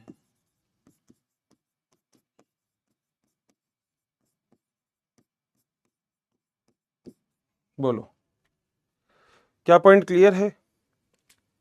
समझ में आ गई बात? कोई भी दिक्कत यहां तक किसी को भी? 4 प्रकार के जीन, ये चारों जीन आपस में मिलकर ही काम करते हैं, एक साथ काम करते हैं, इसलिए हम इसे ओपेरॉन कहते हैं। लिख दिया मैंने ओपेरॉन का मतलब जीन का ऐसा समूह जिनके कार्य आपस में जुड़े हों, सारे मिलके काम करेंगे तो ओपेरॉन बोलेंगे। देखो टॉपिक नो डाउट बड़ा मुश्किल हो जाता है, लग रहा होगा अभी टॉपिक मुश्किल, मगर ये तो ऐसा है जैसे पिक्चर से पहले नंबरिंग आती है, तो नंबरिंग हमेशा ही बहुत टिपिकल लगती है कि ये आ रहा है, ये एक्टर है, ये एक्टर है, मगर जब पिक्चर देखते हैं तो मजा आता है ना। इनका कॉन्सेप्ट समझना, कॉन्सेप्ट समझोगे, देखो थोड़ा थोड़ा तो कभी नहीं समझ में आएगा। ये हो सकता है ऐसे बहुत सारे बच्चे होंगे जिनको नहीं आ रहा होगा अभी कि हर्षित सर ये क्या है, मगर क्या है बेटा, थ्योरी जो है एनसीईआरटी में उसके लिए कुछ तो लिखना ही पड़ेगा बेटा, जब कॉन्सेप्ट दिया हुआ है तो। अब नाम तो बेटा नाम है, प्रमोटर प्रमोटर ही है। बोलो क्या पॉइंट क्लियर है? कोई भी दिक्कत? चलें आगे। हाँ सर चल सकते हैं अर्षित सर, बिल्कुल कोई दिक्कत नहीं है। ठीक है बेटा, सुनो बेटा, आपको पता है जीन बनाएगा प्रोटीन। हाँ सर, जीन तो प्रोटीन ही बनाता है। आपने शुरू में ही लिखा था डीएनए का वो छोटा सा भाग जिसमें प्रोटीन बनाने की सूचना निहित हो, आनुवांशिक सूचना निहित हो, उसे जीन कहते हैं। ठीक है, तो ये 3 जीन अलग अलग प्रकार के प्रोटीन बनाएंगे जो आपको याद करने हैं। कैसे याद करेंगे? आपने सुना है कभी एक वर्ड बीपीटी?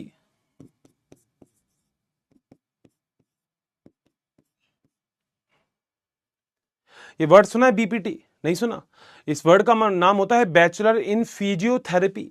फिजियोथेरेपी मेरे ख्याल से तुमने कभी सुना होगा नाम फिजियोथेरेपी, जो एक्सीडेंट वगैरह हो जाता है तो फिजियोथेरेपी करवाते हैं, हाथ की एक्सरसाइज करवाता है फिजियोथेरेपिस्ट। तो आप बीपीटी याद रख सकते हो, ZYA के सामने बीपीटी। बी का मतलब होता है बेटा बीटा ग्लैक्टोसाइडेज, अरे सर बीटा ग्लैक्टोसाइडेज। पी का मतलब होता है बेटा परमिएज,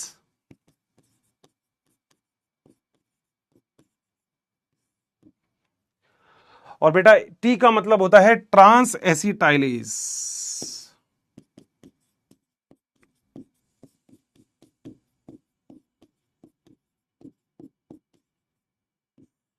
बोलो, ये तीनों तुम्हें याद करने हैं, इंपॉर्टेंट है भाई, पूरा पेज ही इंपॉर्टेंट है खैर, मगर ये तीन तो तुम्हें याद ही करने हैं। बीपीटी याद रखना, bachelor in physiotherapy, beta galactosidase, परमिएज और ट्रांस एसिटाइलेज। जो सामने पेज लिखा है, क्या वो सारे बालक को बिल्कुल अच्छे से क्लियर है क्या? चले पक्का। बीपीटी बैचलर इन फिजियोथेरेपी, कौन सा ओपेरॉन पढ़ रहे हैं? लैक ओपेरॉन पढ़ रहे हैं। क्या पढ़ रहे हैं? Lac operon. इसलिए इन जीन के नाम भी कई जगह पे पता क्या लिख रखा है? Lac Z, lac Y, lac A, ऐसा लिखा हुआ है। लैक का मतलब लैक्टोज है, लैक का और कुछ मतलब नहीं है। लैक ओपेरॉन में लैक का मतलब क्या है? लैक्टोज, क्योंकि इसके ऊपर कार्य किया था इन्होंने, जैकब और मोनार्ड ने। सही है। तो अर्शी सर, ये तीनों जीन क्या क्या काम करते हैं, क्या आप हमें बता सकते हैं? बेटा बिल्कुल, मैं तो बैठा ही इसलिए हूं कि तुमको डिटेल से मैं चीजें समझा सकूं। आ जाओ बेटा, इन सबको हटा देता हूं। हट गया? ओके, ठीक है। ये अपने काम का है चीज। कौन से जीन है ये? सर ये तो संरचनात्मक जीन है।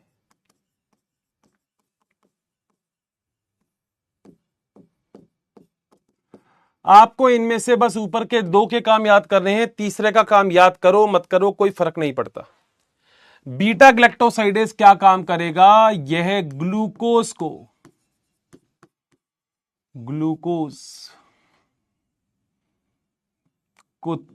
तोड़ता है। कौन? Beta galactosidase.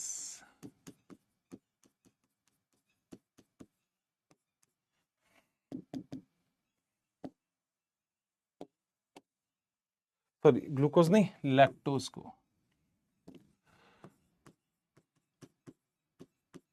लैक्टोज को तोड़ता है किसमें? ग्लूकोज और ग्लैक्टोज में। Glucose plus galactose. बोलो बात सही है? पहला काम हो गया। ध्यान से सुनते रहना बेटा, ध्यान से, तभी समझ में आएगी चीज।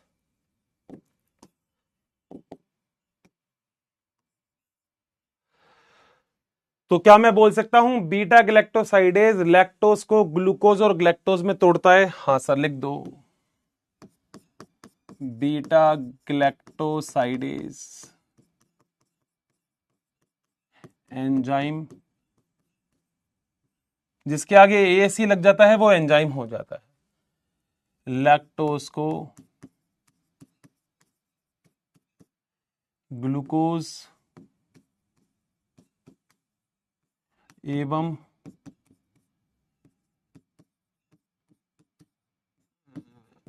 ग्लैक्टोज में तोड़ता है। बोलो, क्या पहला पॉइंट क्लियर है? ऊपर वाली बात। आ जाओ बेटा। अब बेटा इसके बाद भी किसी बालक को लगेगा कि अर्चित सर आप तेज पढ़ा रहे हो, तो बेटा इससे धीरे पढ़ाऊंगा तो फिर कभी नहीं होगा। ये भी तेज लग रहा है कुछ बच्चों को, तो कुछ बच्चे कह रहे हैं सर ये भी तेज है हमारे लिए, तो हमें तो ये भी तेज लगता है सर। अब बेटा तुम खुद देख सकते हो कितना बड़ा कॉन्सेप्ट है, मगर यह है कि कॉन्सेप्ट समझना जरूर पड़ेगा अगर करना है तो। सही है, आ जाओ। पहले तो काम पढ़ेंगे, नंबरिंग चल रही है बेटा, अभी ये नंबरिंग चल रही है। नंबरिंग अभी नंबरिंग चल रही है, मत समझो अभी कुछ भी नहीं समझ में आ रहा, अभी आगे आएगा, सब कुछ समझ में आएगा। देखो यह है बीटा ग्लैक्टोसाइडेज के लिए पारगम्यता, पारगम्यता जानते हो, परमिबिलिटी बढ़ाता है।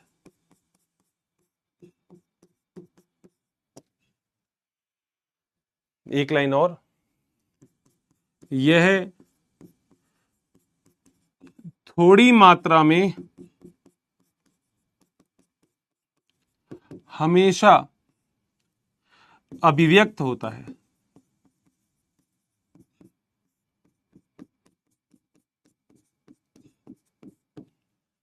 तुमको बस इन दो के काम याद रखने हैं, तीसरे वाले का तो मैं बस फ्री में काम नाम याद बता रहा हूं, काम याद हो तो कर लेना, नहीं तो बेटा छोड़ देना, तीसरे वाले का कोई जरूरत नहीं है। एसिटाइल ग्रुप का स्थानांतरण करने का कार्य करता है, इसका तो याद करो तो तुम्हारी इच्छा, नहीं करो तो बेटा तुम्हारी इच्छा। यह एसिटाइल समूह का स्थानांतरण करता है। ऊपर वाले दो याद करने ही करने हैं, नीचे वाला एक याद करो मत करो तुम्हारी इच्छा है बेटा। ऊपर वाला ये भी याद करना है और ये भी याद करना है, नीचे वाला तुम्हारी इच्छा है, तुम करो नत करो तुम्हारी इच्छा। ऊपर वाले दो याद करने हैं। अभी मुझे पता है लग रहा होगा अर्चित सर यार आज तो क्लास थोड़ी सी अलग हो गई सर। मैंने कहा क्या, आज तो बहुत पढ़ना पड़ रहा है। ये पूरे चैप्टर का सबसे अलग टॉपिक है ये। अभी तक तो प्रतिकृतियन, अनुलेखन, अनुवादन में मजा आ रहा था, मगर ये कॉन्सेप्ट ही अलग है, ये मजेदार है ये। अभी आगे देखना तुम, अभी तो चालू ही नहीं पिक्चर, पिक्चर तो बेटा चालू होगी अभी, अभी पिक्चर थोड़ी चालू हुई है, अभी तो ऐसे थ्योरी चल रही है। अभी तो बेटा थ्योरी खेल रहे, तुम भी थ्योरी खेल रहे हो, मैं भी थ्योरी खेल रहा हूँ, अभी तो मैं भी कुछ नहीं कर रहा। मैंने कहा छोड़ो अभी बच्चों को एंजॉय करना, तो बच्चा कहेगा एंजॉय है होता है ना बेटा, कुछ बच्चे कहते हैं सर अभी तो मजे चलने दो सर, मजा आ रहा है अभी तो। अभी एक्चुअली थ्योरी चल रही है, अभी तो कॉन्सेप्ट पे तो पहुंचा ही नहीं मैं, अभी मैं वहां नहीं पहुंचा जहां अभी पहुंचना है। अभी तो जैसे नंबरिंग चल रही है, फलाना ये डिकाना ये, ओहो ओहो ओहो ओहो, यही चल रहा है। अभी तो कॉन्सेप्ट पे चलेंगे।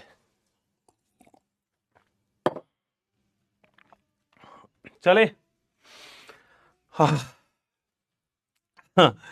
इन्होंने दो प्रयोग किए थे, इनका प्रयोग नंबर 1 था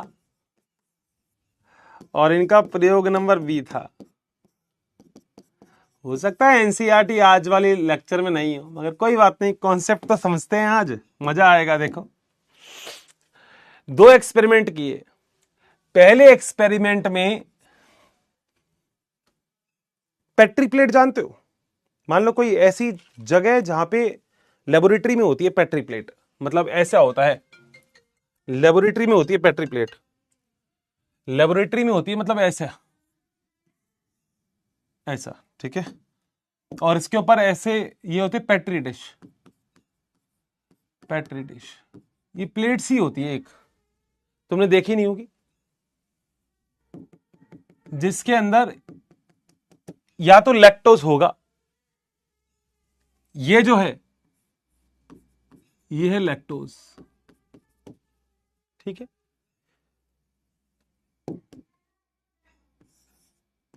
या फिर एक और पेट्री प्लेट है जिसमें लैक्टोज है ही नहीं, खाली पड़ा है। एक प्लेट जिसमें खाना है, एक प्लेट जिसमें खाना नहीं है। लैक्टोज का मतलब खाना, खाना फूड है।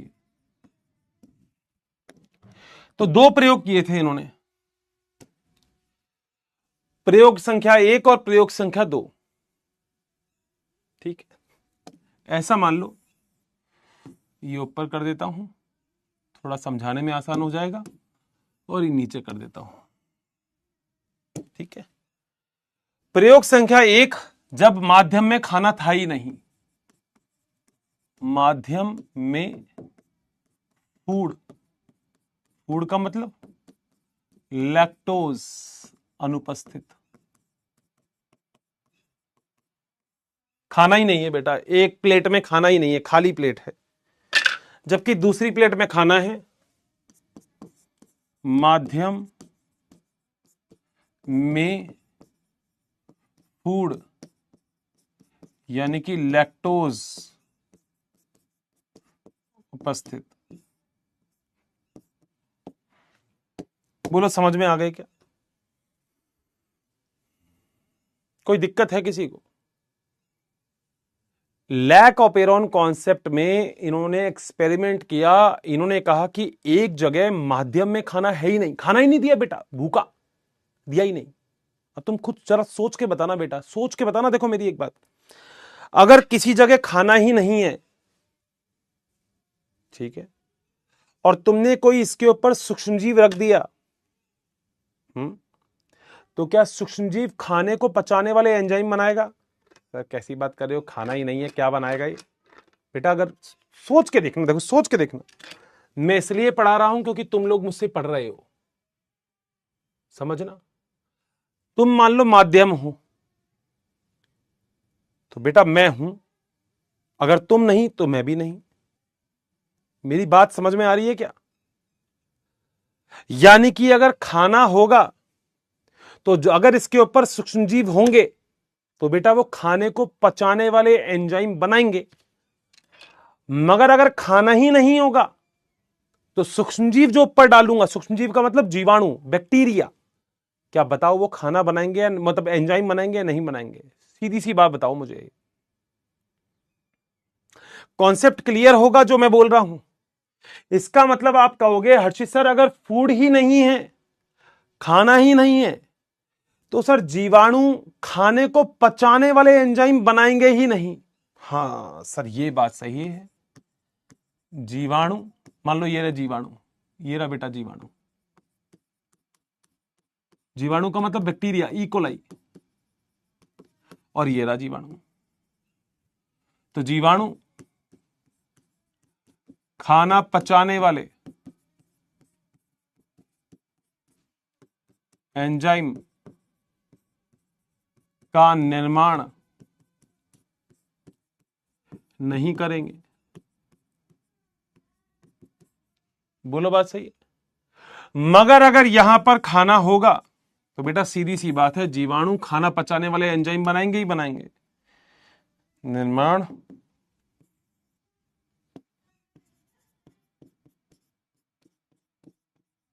बोलो बात सही है क्या? अरे बताओ ना, कहां गए, सो गए क्या? अबे सो गए क्या? कॉन्सेप्ट क्या है? सर आज तो यार हर्षित सर एक बात तो है। मैंने कहा क्या सर, आज क्या कॉन्सेप्ट था सर? मैंने कहा आज आपकी देखो ज्यादा भी नहीं पढ़ाया, ये यहां से चालू किया, फिर ये पढ़ाया, फिर ये पढ़ाया, फिर ये, यहां तक तो कुछ था ही नहीं। ये पढ़ाया, एक हमेशा अभिव्यक्त होंगे, एक कभी कभी होंगे, ठीक बात है। जैकब और मोनार्ड ने काम किया, ठीक बात है। 4 प्रकार के जीन होते हैं, ठीक बात है।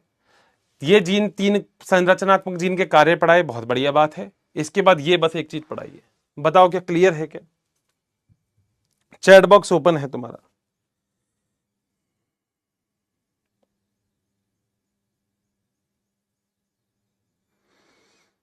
जल्दी बता दो।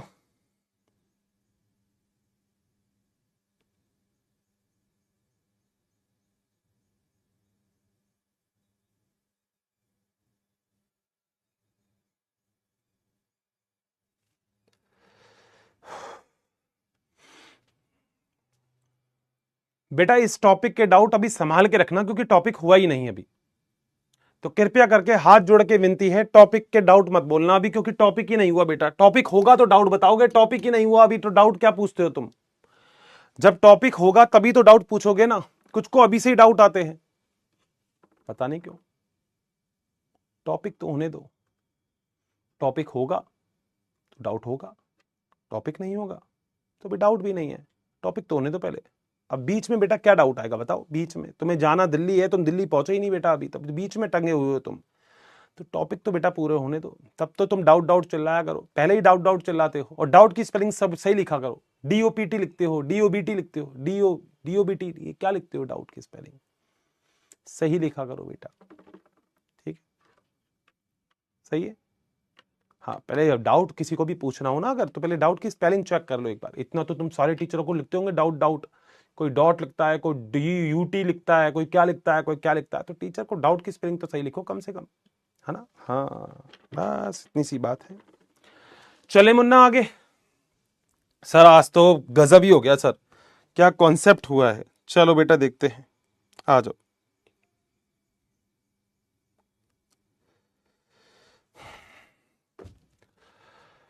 हाँ चले, चल मजा आ गया। चलो बेटा एक छोटी सी बात और याद रखना। क्या? लैक्टोज का मतलब, आज से लैक्टोज का मतलब क्या है? सिंघम है। सिंघम, बाजीराव सिंघम है। लैक्टोज का मतलब है बाजीराव सिंघम। बाजीराव सिंघम क्या है ये सब बताऊंगा मैं। अब देखो जरा, अब आ जाओ असली पॉइंट पर। प्रयोग संख्या एक क्या थी? प्रयोग संख्या एक थी जब माध्यम में कूड़ अनुपस्थित है। ठीक है, माध्यम, या यहीं से उठा लेता हूं ना बेटा, बार बार क्यों लिखूं मैं। लो प्रयोग संख्या एक करना है ना अभी, आ जाओ बेटा, ये लो बेटा, पहले आज इसको ही पढ़ेंगे। नाम है इसका प्रयोग संख्या एक। आ जाओ, क्या है प्रयोग संख्या एक? कि माध्यम में खाना है ही नहीं तो क्या होगा। अब सुनो बेटा, एक कॉन्सेप्ट तो जैकब और मोनार्ड भाई साहब ने दिया था, जिनको नोबेल पुरस्कार मिल गया। एक कॉन्सेप्ट तुम्हारा भाई दे रहा है आज, तुम्हारा भाई दे रहा है हर्षित सर का कॉन्सेप्ट। हर्षित सर कॉन्सेप्ट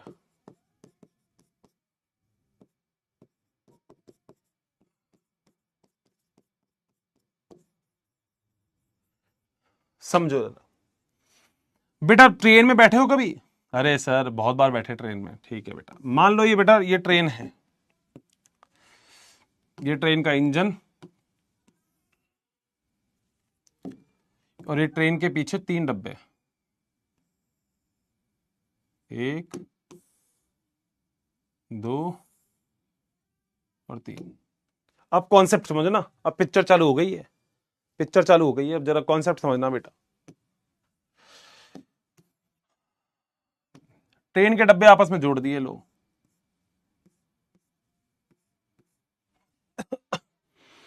ट्रेन के नीचे टायर है, देख लेना पंचर तो नहीं है बेटा, टायर है ट्रेन के नीचे।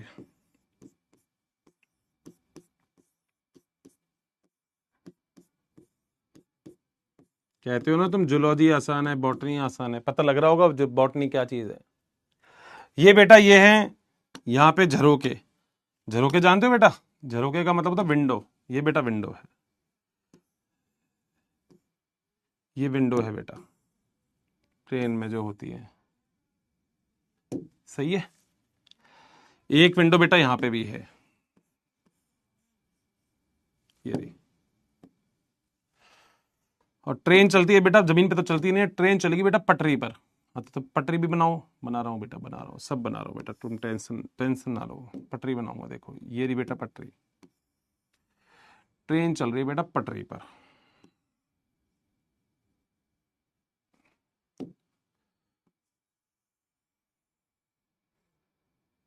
पटरी पर चल रही है, सही है। यहां पीछे वाली जगह पे ये इंसान बैठा है, ये जम्मन, ये मम्मन, ये टम्मन बैठा है। ये बेटा आगे आगे इंजन होता है, और आप सभी लोगों को पता है ये तो इंजन है, इंजन है, इंजन। ये ट्रेन मान लो जा रही है राजस्थान से बिहार, यूपी, कहीं पे भी मान लो ये जा रही है बिहार या यूपी जा रही है, बिहार जा रही है। बिहार में छोटा ही भी आता है ना, कहां से? राजस्थान से बिहार जा रही है, राजस्थान से बिहार जा रही है। ये कॉन्सेप्ट समझ में आ गया तो एनसीईआरटी मत पढ़ना इस कॉन्सेप्ट की, यूं हो जाएगा इसके क्वेश्चन, यूं करोगे, कॉन्सेप्ट समझना बस। हाँ सर समझाओ। ये बेटा ड्राइवर है जो गाड़ी चला रहा है, सर ठीक है। क्या ड्राइवर को हम ऑपरेटर बोल सकते हैं? हाँ सर बिल्कुल, ड्राइवर ऑपरेटर ही होता है। ठीक बात है, यहां लिखा हुआ है मैंने ऑपरेटर, हिंदी में क्या बोलते हैं? प्रचालक बोलते हैं। ठीक बात है सर, बिल्कुल सही। पीछे की तरफ तीन डब्बे हैं, हाँ, क्या इन डब्बों का नाम मैं रख सकता हूं? ये है डब्बा नंबर जेड, ये है डब्बा वाई, ये है डब्बा A. Sir Z Y A मतलब lac Z, lac Y, lac A, beta galactosidase, permease, transacetylase, 3 gene हैं ये। अरे सर गजब, गाड़ी चल रही है। ठीक है सर, पिक्चर में बेटा एंट्री होगी अब एक बहुत ही शानदार जबरदस्त जिंदाबाद वाले इंसान की, जिस इंसान का नाम है गब्बर। ये रहा बेटा गब्बर।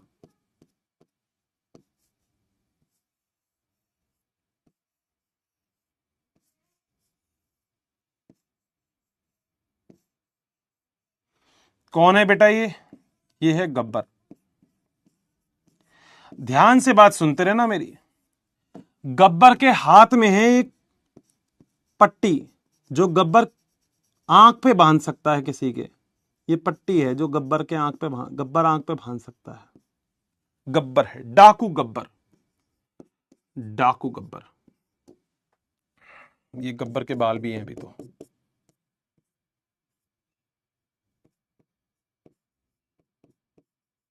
थोड़ा बूढ़ा हो गया, चश्मा लग गया गब्बर के।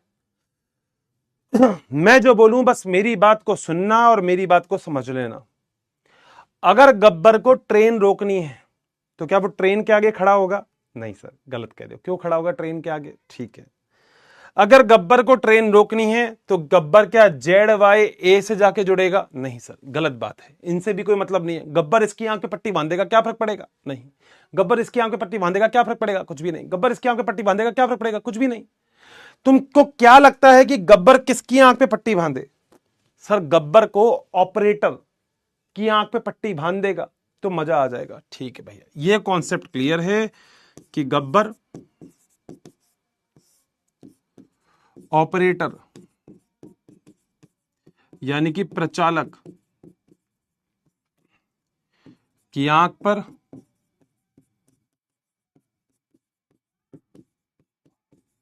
पट्टी बांधता है।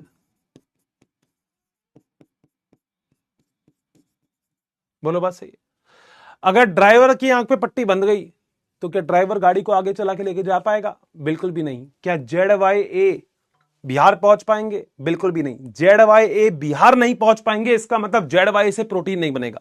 बिहार पहुंचने का मतलब बिहार नहीं है, इसका मतलब है जेड वाई प्रोटीन ही नहीं बना पाएंगे। ये बीटा ग्लैक्टोसाइडेज नहीं बनाएगा, ये परमीज नहीं बनाएगा, ये ट्रांसएसिटाइलेज नहीं बनाएगा। क्यों? क्योंकि बेटा ऑपरेटर की आंख पे तो पट्टी बन चुकी है। ऑपरेटर कह रहा मुझे तो कुछ दिख ही नहीं रहा। ठीक है, तो इसका रिजल्ट क्या होगा? Lac Z, lac Y, lac A, आगे नहीं बढ़ेंगे। आगे नहीं जा पाएंगे, अर्थात प्रोटीन नहीं बनेगा।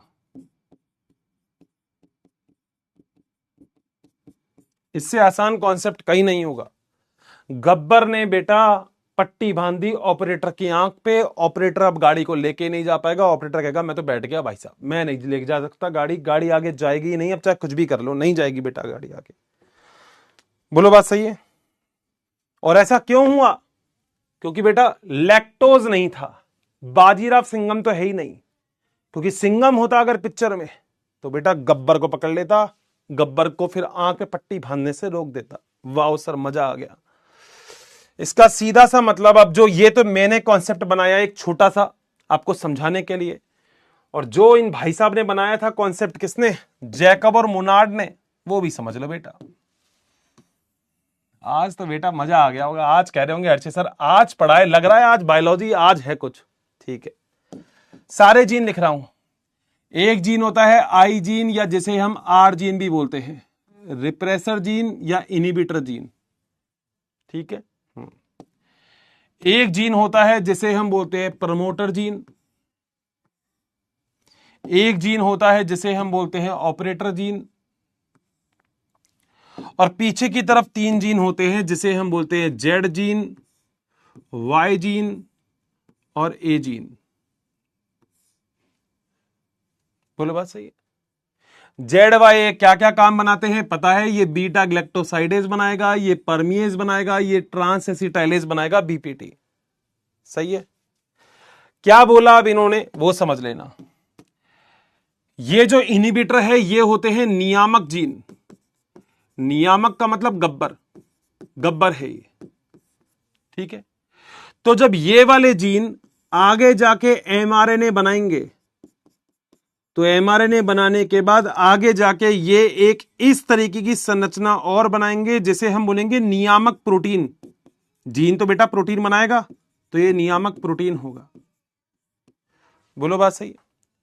ये नियामक प्रोटीन किसके ऊपर जाके जुड़ जाएगा? ये नियामक प्रोटीन ऑपरेटर पे जाके जुड़ जाएगा। ये जुड़ गया बेटा, ये जुड़ गया। लिख देता हूं, नियामक प्रोटीन ऑपरेटर पर जुड़ता है। वही काम हो गया बेटा। गब्बर ने ऑपरेटर की आंख पे पट्टी बांध दी, ऑपरेटर की आंख पे पट्टी बांध दी, तो क्या ऑपरेटर गाड़ी को आगे लेके जा पाएगा? नहीं।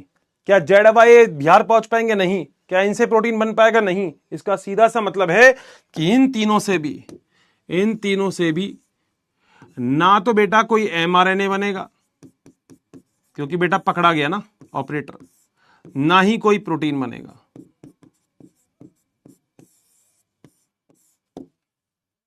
लिख देता हूं, जेड वाई ए से कोई एमआरएनए व प्रोटीन नहीं बनता।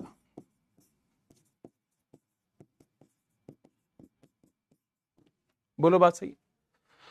आप लोगों को याद होगा, नियामक या गब्बर वो होता है जो हमेशा अभिव्यक्त करता रहता है। सर हमने तो ये पढ़ा ही नहीं। बेटा तुम भूल जाते हो, तुम्हें सब कुछ लिखवाया। ऐसा जीन जो हमेशा अभिव्यक्त करता रहता है, यानी कि ये रे नियामक या रेगुलेटर, नियामक है। यही तो बेटा गब्बर है। तुम्हारी दोनों पिक्चर में बेटा गब्बर होगा, सिंघम नहीं होगा दोनों पिक्चर में, गब्बर दोनों पिक्चर में है। पहली पिक्चर में देखो गब्बर है, हाँ सर पहली पिक्चर में गब्बर है सर, बिल्कुल सही बात है। प्रयोग एक के अंदर तो गब्बर है हमारे पास। मजा आ गया सर, क्या कॉन्सेप्ट है। प्रोटीन बनेगा ही नहीं बेटा, रोक दिया कोशिका ने प्रोटीन। क्यों? खाना ही नहीं है कोशिका के पास। कोशिका कह रही है लैक्टोज ही नहीं है, खाना ही नहीं है। तो अगर खाना नहीं है तो खाने के ऊपर खाना नहीं है, जीवाणु डाल दोगे तो जीवाणु खाना पचाएगा ही क्यों? कहेगा मैं तो पचा ही नहीं रहा। कह रहा क्यों? कह रहा खाना ही नहीं है इसमें, खाना होता तो मैं बचाता, खाना ही नहीं है। ठीक बात है, खाना नहीं है तो रोक दिया बेटा सबको। नेक्स्ट कॉन्सेप्ट, अगला कॉन्सेप्ट मैं लेके आ रहा हूं फिर तुम लोगों के लिए। सर मजा ही है, आ जाओ बेटा। देखो कॉन्सेप्ट अपने आप में बहुत शानदार होते हैं, मगर मजा तभी आएगा जब कॉन्सेप्ट को पढ़ना चालू करोगे मेरे साथ साथ, तभी मजा है। ये ले लेता हूं, इसको कॉपी करता हूं, ठीक है। ये है बेटा प्रयोग संख्या बी, मेरे को दोबारा नहीं बनाना पड़ेगा। जब माध्यम के अंदर क्या होगा?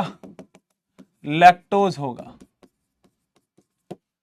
माध्यम के अंदर लैक्टोज उपस्थित, लिख दिया उपस्थित, ठीक है। जीवाणु को पचाने वाले एंजाइम बनेंगे। क्यों बनेंगे तुम्हें पता है, निर्माण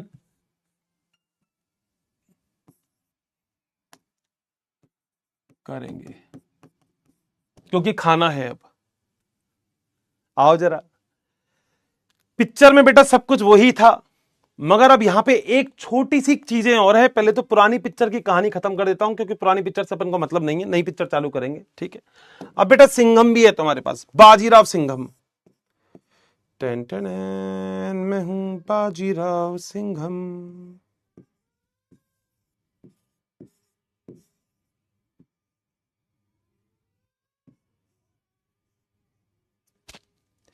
ये बेटा बाजीराव, और बाजीराव का मतलब मैंने बता दिया था, मतलब लैक्टोज है। क्या होगा बेटा? बाजीराव सिंघम इसके हाथों पर हथकड़ी लगा देगा, यानी कि लैक्टोज गब्बर से जुड़ जाएगा। तो क्या गब्बर ऑपरेटर की आंखों पे पट्टी बांध पाएगा? नहीं बांध पाएगा, क्योंकि गब्बर तो पकड़ा गया। क्या ये जेडवाई बिहार पहुंच पाएंगे? बिल्कुल, क्योंकि ड्राइवर बिल्कुल सेफ है, ड्राइवर आसानी से लिख जाएगा। यही पॉइंट लिख रहा हूं, देखो यहां पे लिख रहा हूं मैं, ध्यान से सुनना। ये लाइन ही हटा देता हूं, देखो जरा लाइन लिख रहा हूं। सिंघम, सिंघम का मतलब क्या है? सिंघम का मतलब है लैक्टोज। गब्बर को पकड़ लेता है, अतः गब्बर ऑपरेटर की आंख पर पट्टी नहीं बांधता,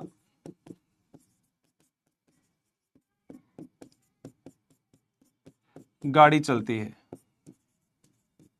गाड़ी चलाता है। बोलो बात सही है? तो क्या जेड बाई ए बिहार पहुंच जाएंगे? बिल्कुल बात सही है, जेड बाई ए आगे जा पाएंगे, प्रोटीन बनेगा, जा पाते हैं, प्रोटीन बनेगा। सर इसका भी डायग्राम बनाओ। लो बेटा तुम्हारे सामने है बेटा, मैं कह रहा हूं मजेदार चीज तो वही है जब कॉन्सेप्ट को एक बार बिल्ड किया जाए, नहीं तो दोबारा तो बेटा क्या ही बनाया। आ जाओ बेटा, यहां देखो पुरानी चीजें हटा रहा हूं, ये हटा रहा हूं, ठीक है, ये हटा रहा हूं, देखो बताऊं, देखो नियामक प्रोटीन यानी कि क्या है ये? गब्बर। गब्बर के चारों तरफ कौन जुड़ जाएगा? लैक्टोज। सिंघम, बाजीराव सिंघम, ये कौन है? लैक्टोज यानी कि बाजीराव सिंघम।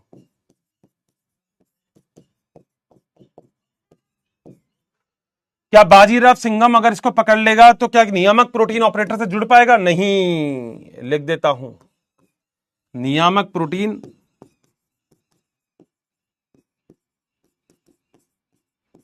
ऑपरेटर से नहीं जुड़ पाता। क्या ऑपरेटर से नहीं जुड़ पाएगा ना? ऑपरेटर से हटा दो इसको भी, ठीक है। क्या ऑपरेटर गाड़ी को आगे ले जाएगा? बिल्कुल, गाड़ी आगे जाएगी मतलब, गाड़ी आगे जाएगी मतलब जेड वाई पूरा काम कर पाएंगे, मतलब जेड वाई से एमआरएनए भी बनेगा और जेड वाई से प्रोटीन भी बनेगा।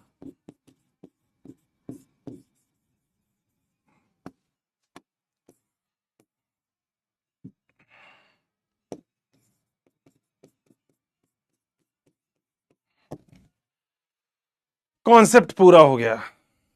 Regulation of gene expression, main point सारे हो गए हैं, मेन पॉइंट सारे हो गए हैं। मेन पॉइंट में कहीं कोई कैसी भी दिक्कत नहीं है। यहां तक बताओ क्या पॉइंट क्लियर है? अभी थोड़ी बहुत बात बच रही है मगर वो तो आगे करेंगे। बता दो भाई, गब्बर वाली बात क्लियर है क्या? ये लेक्चर एक बार और देखना पड़े तो एक बार और देखना, लिटरली आप खुद देख लो कि इस लेक्चर में अपन को कितना टाइम लगा है, मगर हर एक चीज एक्सप्लेन की है मैंने, हर एक चीज, हर छोटी छोटी चीजें एक्सप्लेन की है। बताओ मजा आया क्या? गब्बर वाला कॉन्सेप्ट याद रखना, कहीं कोई दिक्कत नहीं है, मैंने दोनों चीजों के बारे में बता दिया। मैंने कहा बाजीराव सिंघम का मतलब है लैक्टोज और गब्बर का मतलब है रिप्रेसर प्रोटीन, लिखा हुआ है देखो, ये रहा। कहां गया, कहां गया, कहां गया, कहां गया, कहां गया, कहां गया, कहां गया, ये रहा, ये रहा, ये रहा, ये रहा, ये रहा, ये रहा। कहीं तो लिखा था मैंने, ये रहा, गब्बर का मतलब रिप्रेसर प्रोटीन। डन है बेटा? गब्बर क्या है? ये गब्बर लिखना नहीं है तुमको पेपर में, नालायको, गब्बर लिखना नहीं है, मैंने समझाया है। मैंने बोला हर किसी पिक्चर में, देखो मेरी बात सुनना, तो मेरी बात सुनते नहीं हो फिर तुम आदान प्रदान करते रहते हो। बेटा पहली बात तो पेपर में गब्बर मत लिख के आना, गब्बर समझाने के लिए बताया नालायको। गब्बर क्या है? गब्बर क्या है? गब्बर बाजीराव सिंघम पिक्चर थोड़ी ना चल रही है, ये समझाया है मैंने। जिसको नहीं समझ में आया वो मेरी बात जरा ध्यान से सुन लेना, ध्यान से सुन लेना बेटा, जिसको नहीं समझ में आया। जीन अभिव्यक्ति का नियमन, सबसे पहले दो प्रकार के जीन होते हैं। एक जीन जो हमेशा अभिव्यक्त होता है यानी कि गब्बर, आपने देखा होगा दोनों ही कंडीशन में गब्बर उपस्थित था, पहली पिक्चर में भी दूसरी पिक्चर में भी। गब्बर का मतलब क्या है? गब्बर का मतलब है नियामक प्रोटीन, लिखा हुआ है, नियामक को मैंने गब्बर बोल दिया, सही बात है। ये जीन होते हैं जो आवश्यकता पड़ने पे अभिव्यक्त होंगे जेड वाई ए। आपको पता है क्या क्या बनाएंगे, बीटा ग्लैक्टोसाइडेज, परमिएज और ट्रांस एसिटाइलेज। सही बात है, ठीक है आगे चलते हैं।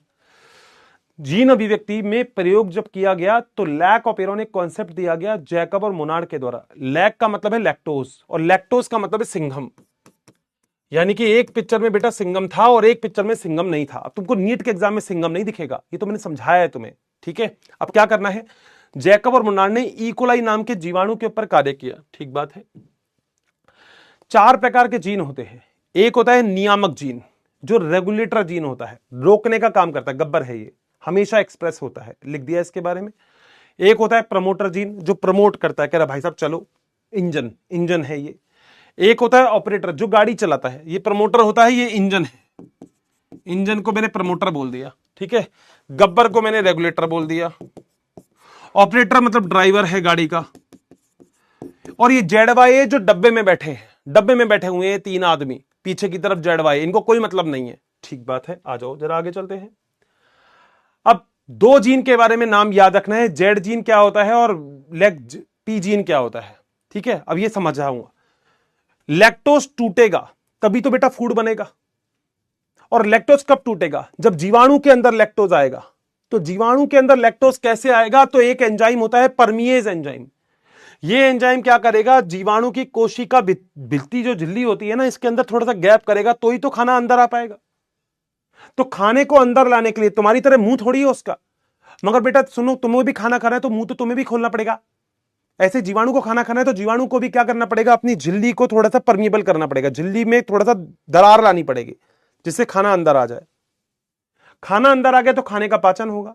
कौन करेगा पाचन, बीटा ग्लैक्टोसाइडेज। कैसे करेगा, ग्लूकोज को तोड़ देगा, किसमें, लैक्टोज को ग्लूकोज और ग्लैक्टोज में, ठीक है। आ जाओ आगे। अब 2 प्रकार के प्रयोग किए थे इन्होंने। पहला प्रयोग खाना है ही नहीं, दूसरा प्रयोग खाना है। अब खुद समझने की कोशिश करो, अगर तुम मुझे नहीं सुन रहे होते तो क्या मैं यहां होता, नहीं होता। तुम मुझे सुन रहे हो तो मैं यहां पे हूं, बात खत्म। सही बात है, ये तो नहीं मैं किसी चौराहे पे जाके ऐसे बोलूंगा और चलो आ जाओ तो लैक ऑफ एरोन पढ़ेंगे, ऐसा तो मैं बोलूंगा नहीं। सर बहुत सही बात बोल रहे हो आप, जबरदस्त बात। इसका मतलब एक जगह पे तो है ही नहीं, खाना ही नहीं है। देखो खाना नहीं है, खाने का मतलब कौन नहीं है, बाजीराव सिंघम नहीं है, खाना ही नहीं है। लैक्टोज नहीं है एक जगह पे, लैक्टोज नहीं है, बाजीराव सिंघम है ही नहीं एक पिक्चर में। तो बेटा बाजीराव सिंघम नहीं है तो क्या होगा, गब्बर रोक देगा सबको, कह रहा है कोई नहीं जाएगा आगे, खाने के लिए एंजाइम ही नहीं बनेंगे, लिख दिया मैंने। मगर दूसरे में लैक्टोज है, यानी कि बाजीराव सिंघम है, अब एंजाइम बनेंगे। कैसे होगा, वो ये रहा। ये मैंने आपको बताया कि अगर खाना है ही नहीं तो बेटा जीवाणु कोई भी एंजाइम बनाएगा ही नहीं, ज्यादा जीवाणु कहेगा खाना ही नहीं है। मगर एक जीन हमेशा एक्सप्रेस होता है, वो है गब्बर वाला जीन, रेगुलेटर जीन।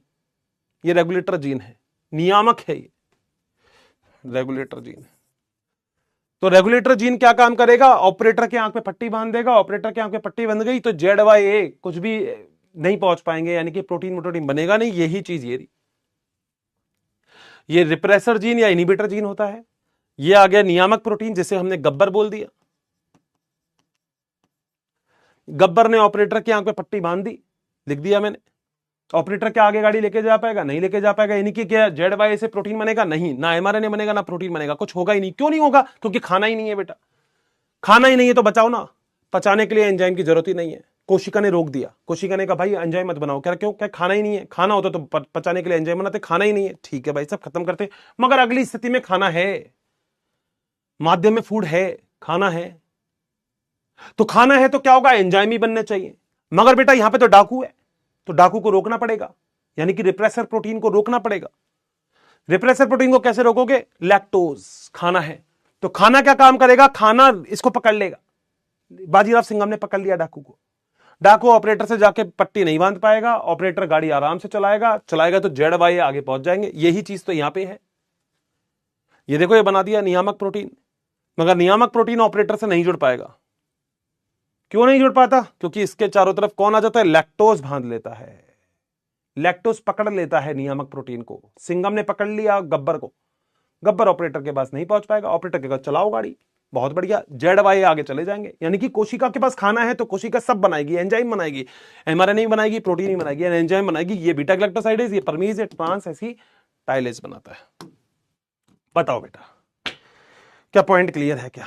आज की क्लास थोड़ी सी मजेदार हुई, बताना जरूर क्या कॉन्सेप्ट समझ में आया। एनसीईआरटी नहीं पढ़नी मेरे से पहले हाथ जोड़ रहा हूं, क्योंकि अभी 2-3 पॉइंट और रहते हैं भाई। मत पढ़ना एनसीईआरटी प्लीज, मैं मना कर देता हूं तो मान जाया करो, मत पढ़ना एनसीईआरटी। बस आज ये कॉन्सेप्ट पढ़ लो, बस इतना। और पुरानी एनसीईआरटी पढ़ लो जो भी पुरानी रह गई। ये वाली एनसीईआरटी पढ़ते हो तो तुम खुद देखो फिर, मगर ये एनसीईआरटी मत पढ़ना मेरे से पहले तो, ठीक है? मैं ही पढ़ाऊंगा पहले। डन है भाई, आज मजा आ गया। डाउट देख लेते हैं, आलतू फालतू नहीं हो, बस मूड खराब कर देंगे। सर जब ट्रेन चल रही थी तो आंख पे पट्टी कौन बांधने जाएगा? बेटा ये क्या है यार, वो कॉन्सेप्ट है बेटा। ये देखो, अब ये जो ऐसे डाउट होते हैं ना, ये बस यही तो नहीं समझ में आता। ये ऐसे डाउट क्यों पूछते हैं? ट्रेन चल रही है तो आंख पे पट्टी कौन बांधने जाएगा, ये कोई डाउट नहीं होते बेटा। इतना प्यारा कॉन्सेप्ट समझा रहा हूं, तू ट्रेन की पट्टी के पीछे पड़ा है। अबे क्या है ये? चलो बेटा, मजा आ गया आज मेरे को, बहुत ही बढ़िया। अच्छा टाइम है अपने पास तो चलो 1-2 क्वेश्चन कर लेते हैं आज। अभी करेंगे बेटा। अगली क्लास कितने बजे है फटाफट से बताओ। अगली क्लास कितने कितने बजे है? अगली क्लास कितने बजे है? नीट 2025 का क्वेश्चन है बेटा। अगली क्लास बताओ कितने बजे है तुम्हारी? हैं? नेक्स्ट क्लास कितने बजे है?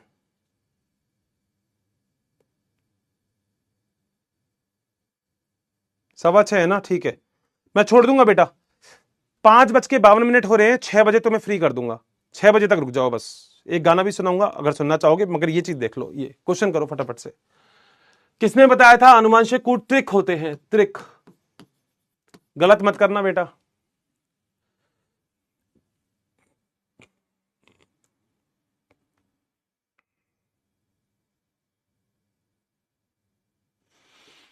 क्वेश्चन पूरा नहीं दिख रहा बेटा, रुक। ले बेटा अब दिखेगा। ले बेटा क्वेश्चन पूरा देख, कोई दिक्कत नहीं, क्वेश्चन पूरा देख तू। जॉर्ज गैमोव ने बनाया था, मेरे को भी यही आंसर लगता है। वाह देखो, अब देखो तुम्हें पता है क्लास में भूत कैसे होते हैं। आज मैंने जैकब और मोनार्ड पढ़ाया ना, आज सारे बच्चे देखो उस पे निशान लगा रहे जैकब और मोनार्ड पे। अब कबूतरो, त्रिकूट त्रिकूट पढ़ाया था क्या जैकब और इसने, जैकब और मोनार्ड ने? अबे अबे क्या कबूतर हो क्या सारे के सारे? फिर कहते हो क्वेश्चन करवाओ। अबे क्या करवाऊं क्वेश्चन तुम्हें? हैं? आज जैकब और मोनार्ड पढ़ाया, देखो 70% जैकब और मोनार्ड से नीचे गए नहीं बेटा। अब बोलो मैं क्या कहूं इनसे? तुम बोलते हो कि अर्चित सर आप कुछ कहा करो। चलो बेटा मैं तो क्या ही कहूं अब। आओ जरा अगला क्वेश्चन करते हैं। हिस्टोन प्रोटीन में कौन कौन से 2 अमीनो एसिड सबसे ज्यादा होते हैं ये बताओ। जिसके पास भी पोल नहीं आ रहा वो कमेंट बॉक्स में यहीं पे ही कमेंट लिख दो बेटा, कोई दिक्कत नहीं है। क्या फर्क पड़ रहा है? ऐसे क्या बच्चों की तरह करते हो? पोल नहीं आ रहा, पोल नहीं आ रहा। हर्षित सर मुझे तो आपने लॉलीपॉप नहीं दिया, प्लीज मुझे लॉलीपॉप दो ना, प्लीज प्लीज प्लीज। क्या कोई बात नहीं, नहीं आ रहा तो बेटा वहीं लिख दे, क्या फर्क पड़ रहा है?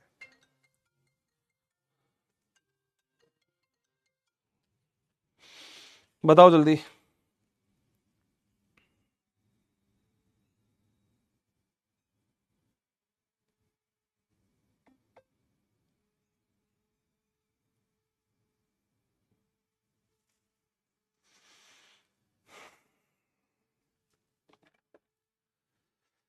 आंसर आएगा सी, लाइसिनिन और आर्जिनिन।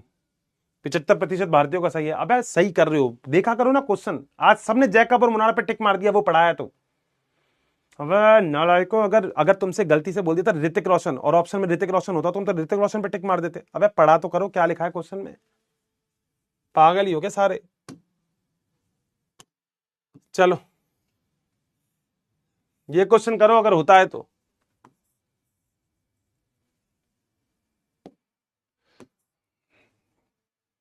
नीट 2025 का क्वेश्चन था ये नीट 2024 का क्वेश्चन है। करो जल्दी से, इससे एमआरएनए बनाओ बेटा, आरएनए से इसे आरएनए बनाओ, बनाओ जल्दी आरएनए। क्या बनेगा? थाइमीन के सामने कौन आता है? एडिनिन। और एडिनिन के सामने कौन आएगा? पता है ना तुम्हें? हाँ जल्दी बताओ। अबे क्या हो गया? अबे क्या हो गया? अरे पढ़ लो।